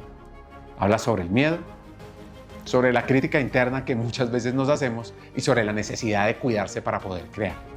Y yo lo conecto con nuestro invitado, ese desbloqueo que él tomó para montar un emprendimiento con propósito, de liderar en territorios donde la esperanza parecía escasa y de elegir transformar antes que solo acumular.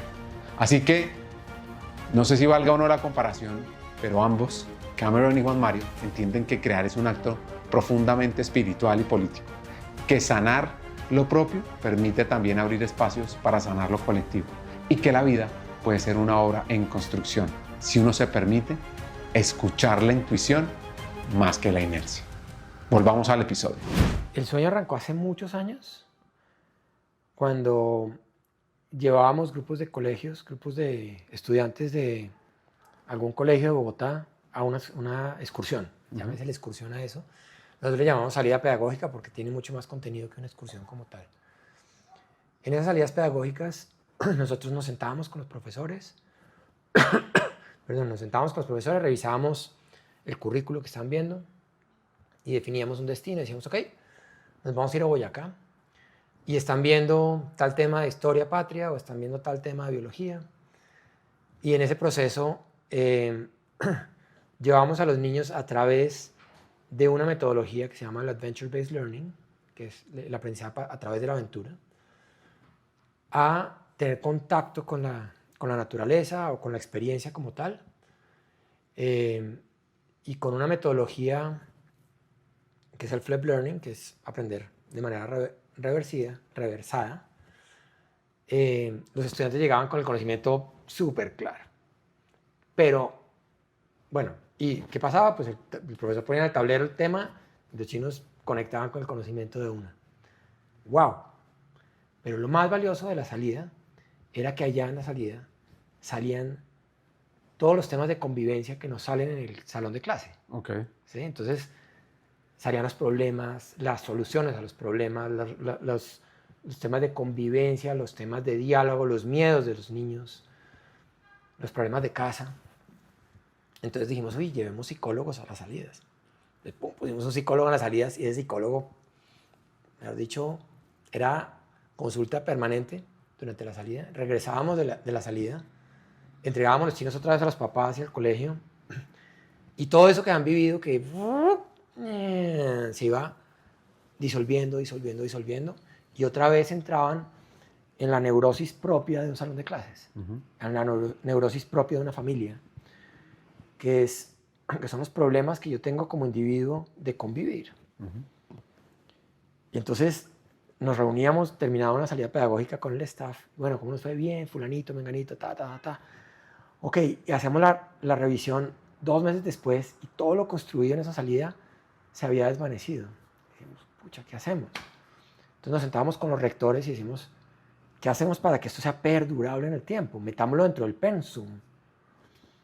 Pero a los colegios se les enreda mucho la vida, porque hay una ley en Colombia que se llama la Ley 115 del 94, que nos obliga a tener un cumplimiento de materias, de asignaturas dentro de cada uno de los grados, y los colegios no tienen tiempo, tienen que cumplir con esto. O sea, de historia patria tengo que ver estos temas, cumplirlos, evaluarlos, más todo el tema social que tiene el colegio, no les daba el tiempo. Entonces, no había cómo transformar el pensum para integrar esos procesos de aprendizaje a campo abierto.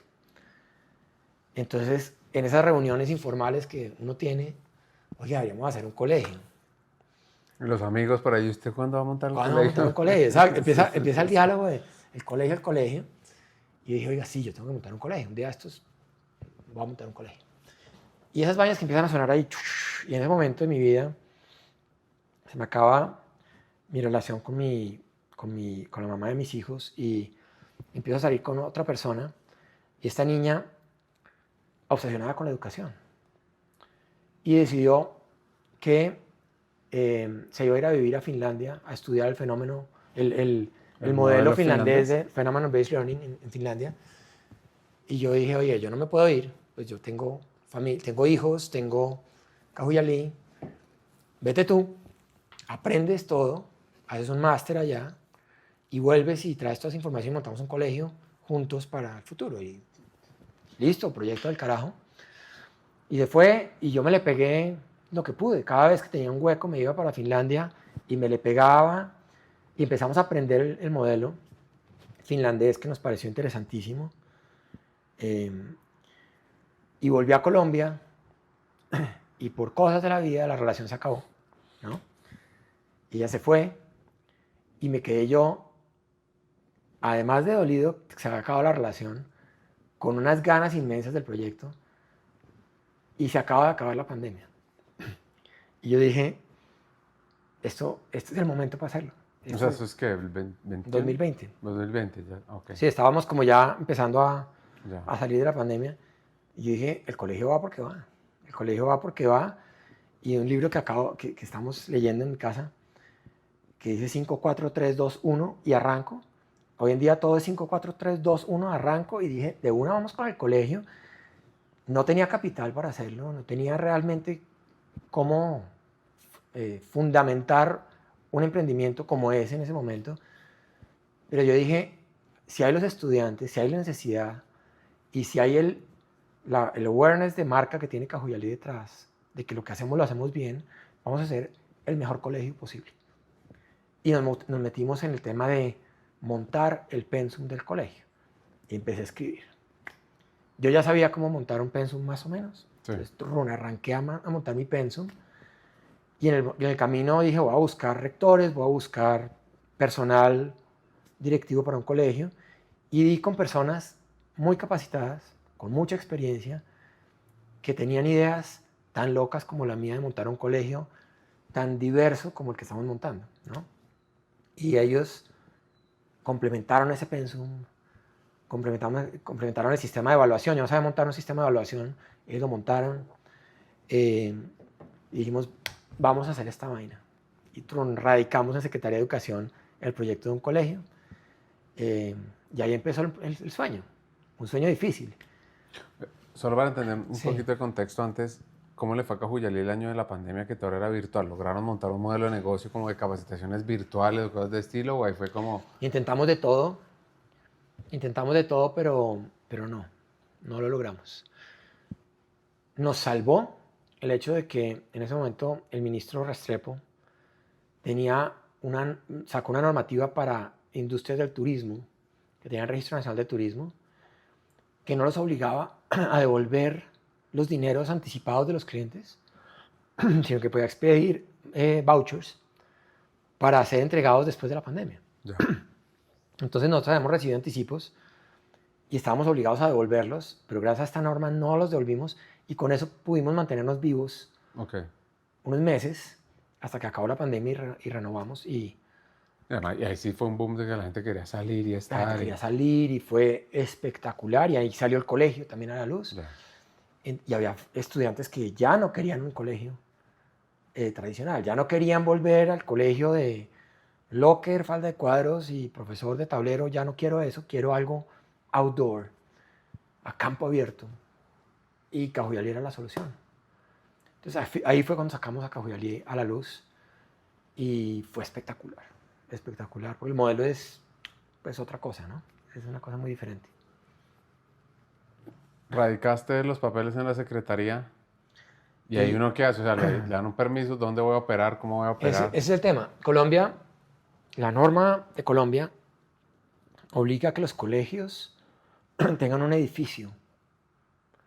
Entonces, ¿cómo le explica uno al Ministerio de Educación? Oiga, es que yo no necesito edificio. Yo opero en un bus, en un avión, en una comunidad y educo ahí mejor que lo que hago en un edificio. No, señor, usted necesita un edificio de ciertas características. Además, la normativa en Bogotá para tener un colegio, pues es altísima. Y yo digo que está bien, porque tiene que ser antisísmico, tiene que tener acceso universal para discapacitados, para problemas de, bueno, para todo tipo de situación de discapacidad. Enfermería, secretaría, tiene que tener biblioteca con tantos libros, con tantos computadores, tiene que tener un edificio, sí o sí. Y yo no sabía tanto de eso. Entonces radiqué con una casa en Chapinero, esquinera, que me funcionaba perfecto para poder enseñar ahí. Puse mis tableritos, los baños estaban perfectos. Y la Secretaría de Educación llegó a la primera visita y dijo, señor, qué pena, pero usted aquí no puede tener un colegio. No tiene certificación. Entonces, por lo tanto, su colegio es ilegal. Y el colegio ya estaba... Y yo ya tenía estudiantes, y ya tenía profesores, y ya estaba pagando sueldos, y ya me había sobregirado, y ya tenía, hecho, Ya jugado. todo, me la había jugado toda. Y yo, hijo de madre. Bueno, eché 3 pasos para atrás, un cambio abajo, y empieza a mirar otra vez qué hacemos. Entonces busqué una casa adecuada para esto, y Bogotá no tiene lugares adecuados. Entonces hablando con el alcalde Enrique Peñalosa en su momento, me decía, Juan Mario, nosotros acabamos de crear no sé cuántos colegios públicos en Bogotá, todos en la periferia, porque en Bogotá, en el centro de Bogotá o en la zona norte de Bogotá, pues usted solamente puede conseguir o en Chía o en Cajicá o en Sí. las fincas, pero nada en Bogotá. Y el modelo finlandés, característica única del modelo finlandés, queda en la pepa de la ciudad. Que sea esa vida de barrio, de llevar el... Porque el niño debe llegar y salir del colegio por su cuenta, Sí. como es el gimnasio moderno, como es el Helvecia, Sí, como, el bueno, francés. exacto. el francés, que son colegios en donde los estudiantes viven alrededor, precisamente para no generar distancias, como pasa actualmente, que para llevar a mi hijo al colegio andino, pues cogían un bus a las 5:30 de la mañana y estaban llegando a las 7 al colegio, ¿cierto? Bueno, absurdo. Entonces, le dije, no, tiene que ser en Bogotá y empieza a buscar. Y cometimos el error de meternos en un colegio, en un edificio, en un barrio central, que había sido una universidad, y dijimos, no, ya Detienen los ya permisos. tienen los permisos. Pero nos metimos ahí, y 6 meses después llega la Secretaría de Educación y dice, un momentico, ese tampoco funciona, porque es diferente la normativa para una universidad que para un colegio, porque son menores de edad, hay más condiciones. Y yo, diciendo a la Secretaría de Educación, oiga, por favor denme un tiempo mientras que yo busco lo que es adecuado. Y miren, no señor, usted está operando ilegalmente y le vamos a cerrar. Sumado a eso, hay personas allá afuera que no nos quieren. Como todo el mundo tiene enemigos. Y nos empezaron a bombardear. Y nos llegaron tutelas y derechos de petición y ustedes tienen que cerrar el colegio. Bueno, finalmente dimos con un lugar. Y a ese lugar tocó meterle mucho dinero, mucha inversión para acondicionarlo para lo que hoy día es un colegio. Gracias a eso tuvimos el colegio y entregamos nuestro modelo de educación a Secretaría de Educación Distrital, sabiendo que esto es diferente. Sí. Sí, pues un edificio, claro, ya cumple norma, pero toca cumplir también con un pensum, y el pensum nuestro tiene variaciones. Ningún colegio tiene 7 salidas pedagógicas durante el año académico de 8 días cada una. O sea, esto es fuera de lo normal. Y me tocó sustentarlo varias veces. Y todos los inspectores que vieron el modelo dijeron, pues esto es sensacional, ¿no? Esto es realmente diferente. Y aunque no es lo que hemos visto hasta el momento en la historia de Colombia, pues es un colegio que cumple con norma. Y nos dieron la licencia. O sea que yo imagino que debes tener hasta la fecha de... No, hermanito, esto fue como quitarse un piano de la espalda, ¿no? Porque de verdad, pues yo no dormía. Yo tenía que cerrar el proyecto si no me daban licencia. Y yo sabía que esto valía la pena. Entonces se pedaleó muchísimo durante 3 años casi, con todo el mundo, con todos los inspectores vigilándonos. Uno veía pasar por enfrente al edificio una persona cualquiera, y todo el mundo, ahí está un inspector. ¿Sí? Entonces se moría uno del susto de tener gente vigilando. Nosotros no estábamos haciendo nada pecaminoso, pero en últimas no estábamos cumpliendo norma. Y eso era un problema. Y en el momento que pase algo en el colegio y no estemos cumpliendo norma, pues es realmente un problema, ¿no? Y cosas pasan. En los colegios pasan cosas. Entonces, para hacer corto el cuento, recibí el año pasado, el día de mi cumpleaños, septiembre 16, fui a la Secretaría de Educación local de Usaquén a recibir la resolución de regalo de cumpleaños. Y pues fue una celebración muy importante para todos, para mi familia, para el equipo de trabajo, para las familias que han confiado en nosotros, porque es que esas familias son muy valientes, ¿no? Pues es que yo estaba pensando en eso, porque al final una cosa es uno entregarle el hijo a un campamento 2 semanas, pero vuelve. Y otra cosa es ya entregarle la educación La educación de mis hijos. de mis hijos. Wow, yo no tengo sino gratitud para esas familias, que algunas han venido y se han ido, normal, otras se han mantenido, y otras siguen llegando, que es maravilloso. Es que un colegio siempre va a tener una fluctuación de estudiantes, es normal, pero somos pocos todavía y necesitamos crecer, porque claramente el colegio, para que sea sostenible financieramente, tiene que tener mayores números. Pero Cajuyalí, que es el aparato productivo de la empresa, pues le está generando los recursos para poder vivir mientras que llega a su nivel de sostenibilidad. Mientras que sobre todo, pues yo, opinión personal, pero probablemente si uno viaja por Colombia, conoce el país, aprende como le enseñaron a Simón Bolívar Claro. en la experiencia, con cada tema, cultivando, aprende aritmética o cualquier cosa. Probablemente esos jóvenes, cuando entran a una universidad o cuando entran a trabajar y los papás digan, ¿y ese chino, pues, de dónde salió? No, es que pasó por este colegio. Ay, es que es... Imagino que ese es como el periodo de aguante mínimo que uno tiene que tener.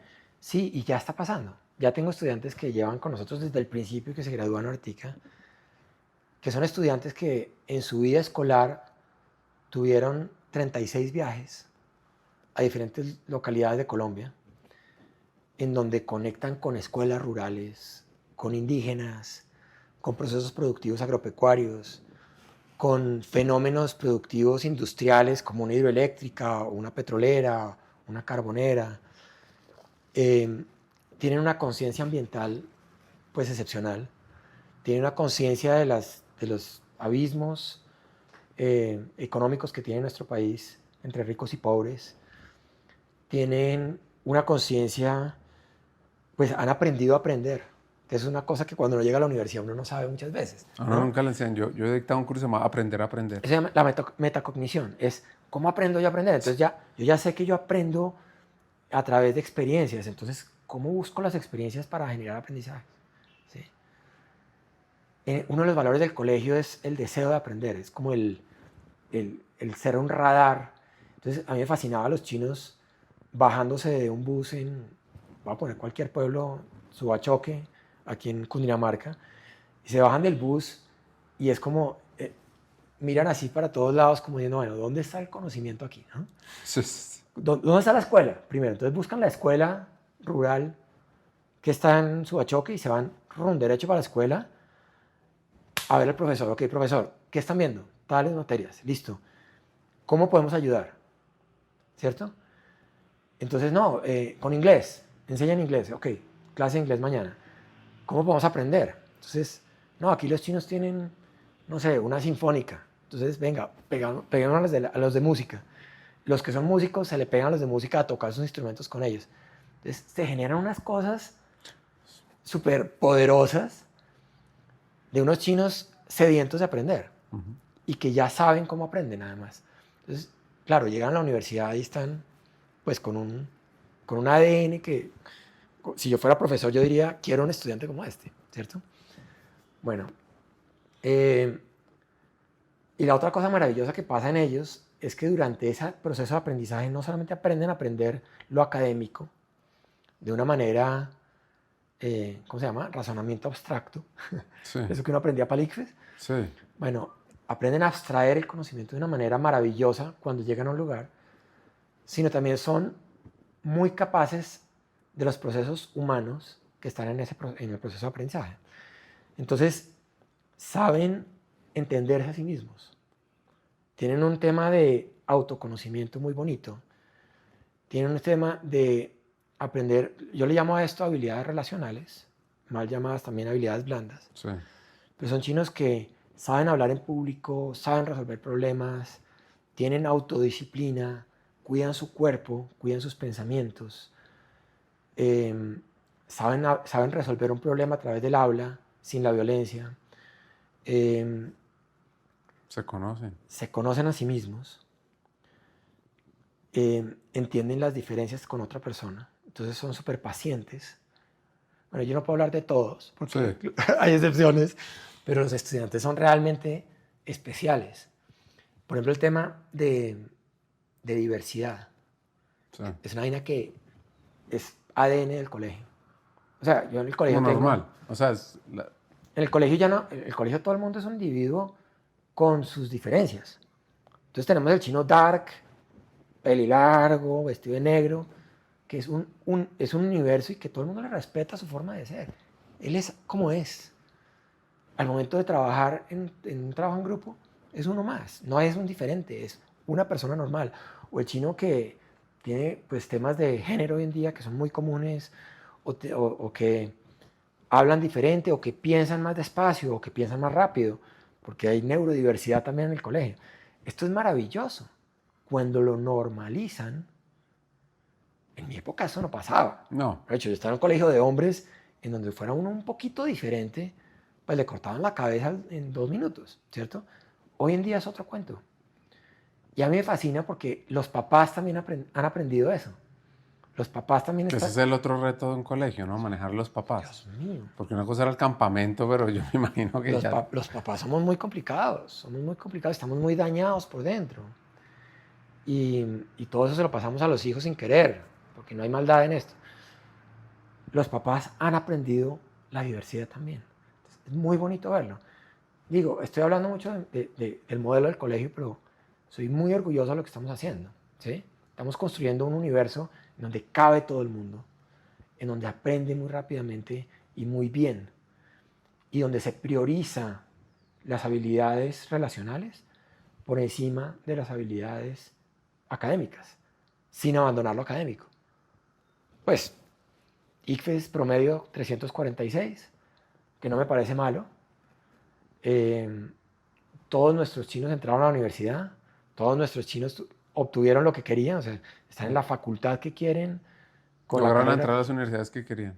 tan felices, con un inglés bueno, con unas capacidades espectaculares en lo académico, pero sobre todo con unas habilidades relacionales que preponderan por encima de todo lo demás. Eso me fascina. Porque aprovecho mientras vas tomando café, nosotros, pues que trabajamos con muchas compañías y yo me meto en temas de talento y demás. Hay una estadística que dice que las habilidades son 5x más predictivas que la universidad o el colegio donde alguien salió.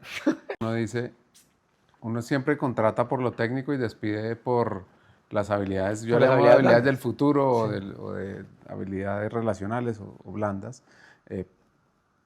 Y al final, probablemente cuando esas personas entren al mundo del trabajo, van a decir, aquí conecté, listo, qué proyecto, pum, hágale. No, hace poquito puse a mi equipo de recursos humanos a investigar cómo estaban las cosas de los muchachos que trabajaban en Cajuyalí, que vivían el entorno de Cajuyalí en Sí. su proceso universitario. ¿Qué nivel de empleabilidad tenían ellos?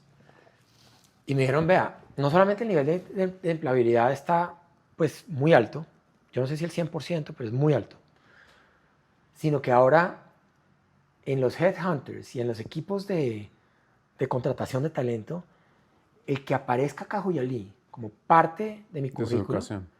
en época de universidad es una garantía de obtener el cargo. Ah, pero como el que fue counselor El que de fue counselor, sí. Ya. El que ha pasado en los procesos de liderazgo de Cajuyalí, que son los procesos de counselors. Y es lo que yo digo, allá se aprende. Pues yo que fui al ejército, mis mejores amigos son los del ejército. Es la gente que yo, pues muchos de ellos. Yo digo, cuando uno va a la guerra y regresa de la guerra, con esa gente, uno hace una hermandad de sangre, y llamo guerra no solamente la guerra como tal, Sí, sí. sino los momentos difíciles de la vida en donde nos han retado de verdad, nos han puesto a sacar la mayor humanidad posible para resolver un problema, o un conflicto, una situación.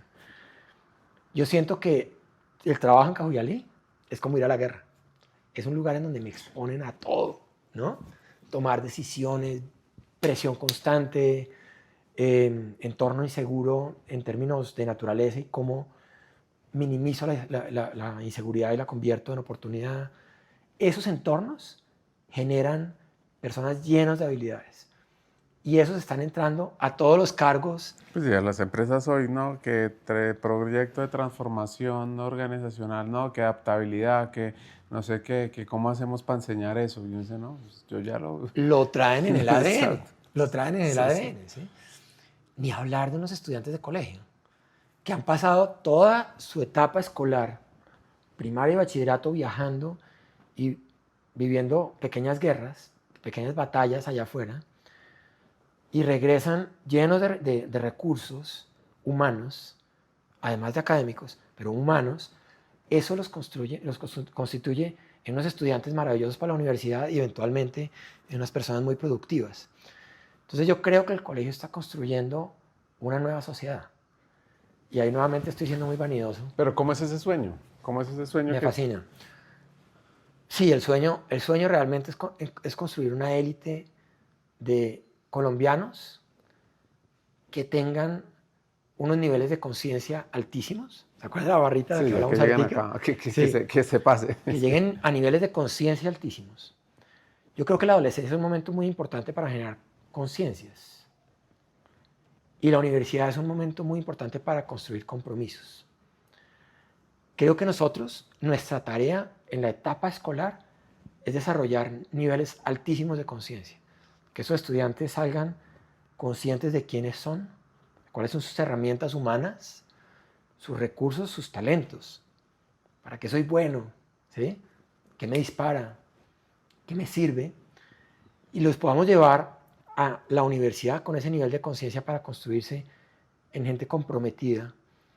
Y yo voy a poner aquí un término que suena muy fuerte en este momento de nuestra historia, que es en actores políticos. Pero yo creo que un actor político no es necesariamente un Miguel Uribe, que hoy día pues, juega un papel muy difícil en nuestra sociedad. Sino un actor político es alguien que cambia nuestra sociedad desde el lugar que esté. Madre de familia que sea, empresario, empleado, cura, donde quiera que te ubiques en tu vida, necesitamos que cambies el mundo como gestor político. Y ese gestor político tiene que tener conciencia ambiental, conciencia social, entender que esto no es aceptable. No es aceptable que en este momento, en este lugar tan cómodo en el que estamos, haya gente muriendo de hambre y muriendo por violencia en nuestras zonas rurales. Tiene que tener definitivamente una actitud de ser ciudadano del mundo. No solamente colombiano. Hoy en día la globalización, las comunicaciones y todo nos hace pensar que no estamos solamente en esta esquinita, sino que somos parte de un planeta. Y que ese planeta es una unidad que tenemos que mantenerla como tal. Entonces, esos tienen que ser actores políticos, que cambien esa unidad en nuestro planeta. Tenemos que tener gente que tenga altos niveles de espiritualidad. Pilas, no religión necesariamente. La religión es una herramienta para la espiritualidad, pero que esa espiritualidad los lleve a ser amigos de sí mismos, conscientes de su humanidad, ¿cierto? Y tengo muchas otras, pero... Sí, pero sigue, tranquilo, pero no hay problema. lo que digo es, estamos construyendo unos estudiantes que además tienen una sed de aprendizaje, porque uno no acaba de aprender nunca. Yo creo que necesitamos personas humildes, y la humildad los va a llevar a ser aprendices, siempre, toda la vida. Yo no me las sé todas, pero de humildad he aprendido mucho en mi carrera, ¿cierto? Quiero hablar del sueño de Juan Mario, porque él, más allá de construir un colegio, lo que está buscando es hacer una revolución. Él no busca salones llenos de matrículas masivas ni filas de uniformes. Para mí, el sueño de él es un poco más audaz. Un modelo educativo que transforme vidas, que desafíe la inercia de lo establecido, que devuelva la educación a su raíz más humana en el mundo entero. Piensa en lo siguiente. Cierra los ojos y busca un lugar pequeño en tu mente, pero inmenso en significado. Un espacio donde las familias, más que dejar a sus hijos, entran también con valentía a ser parte del proyecto. Donde el colegio no es un rol de proveedor, sino un aliado, una tribu que se reúne para crear con propósito. Al final es como un hogar de aprendizaje, donde se habla, se cuestiona, se construye, se vive y se visita. Aquí no se trata de copiar, se trata de crear, de mezclar ideas poderosas, como eso que él menciona que es el Phenomenon-Based Learning, el Adventure-Based Learning, el legado de Reggio Emilia, la esencia Montessori, y eso meterle el alma colombiana.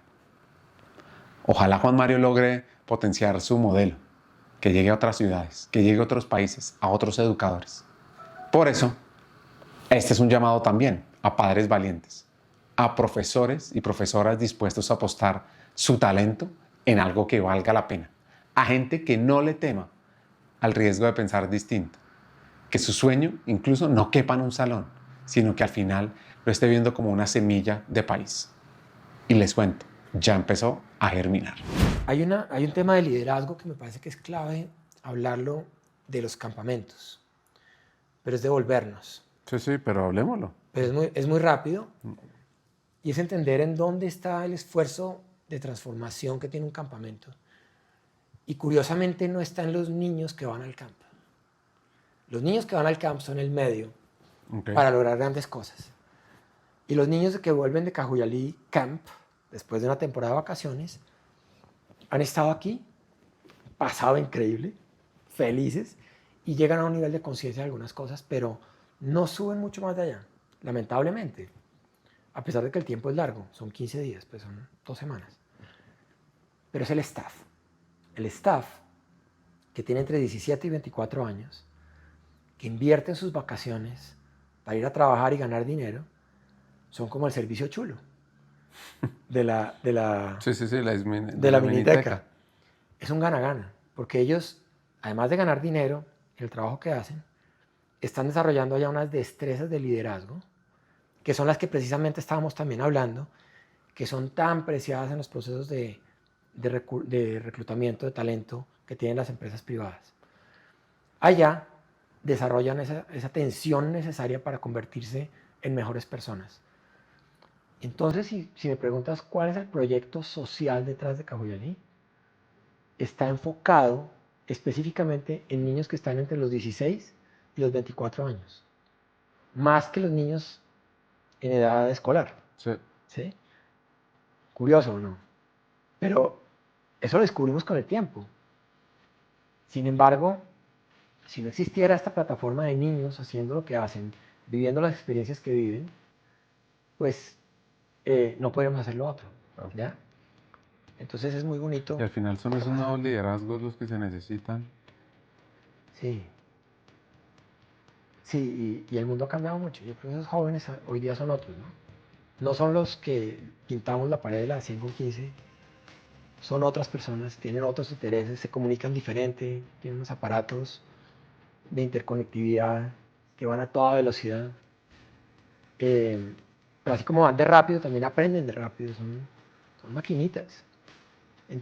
Lo que necesitan son modelos. Y creo que en Cajuyalí tienen unos modelos muy interesantes.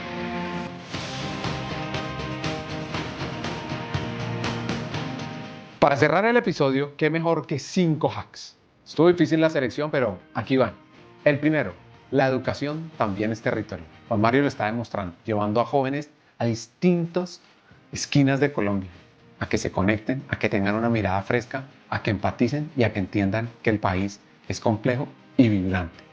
2, a que tenemos que emprender con obstinación, no con fórmulas. Esto lo podemos hacer dentro de la empresa o con un emprendimiento propio. Y lo que muestra Juan es que no hay receta para cambiar el mundo.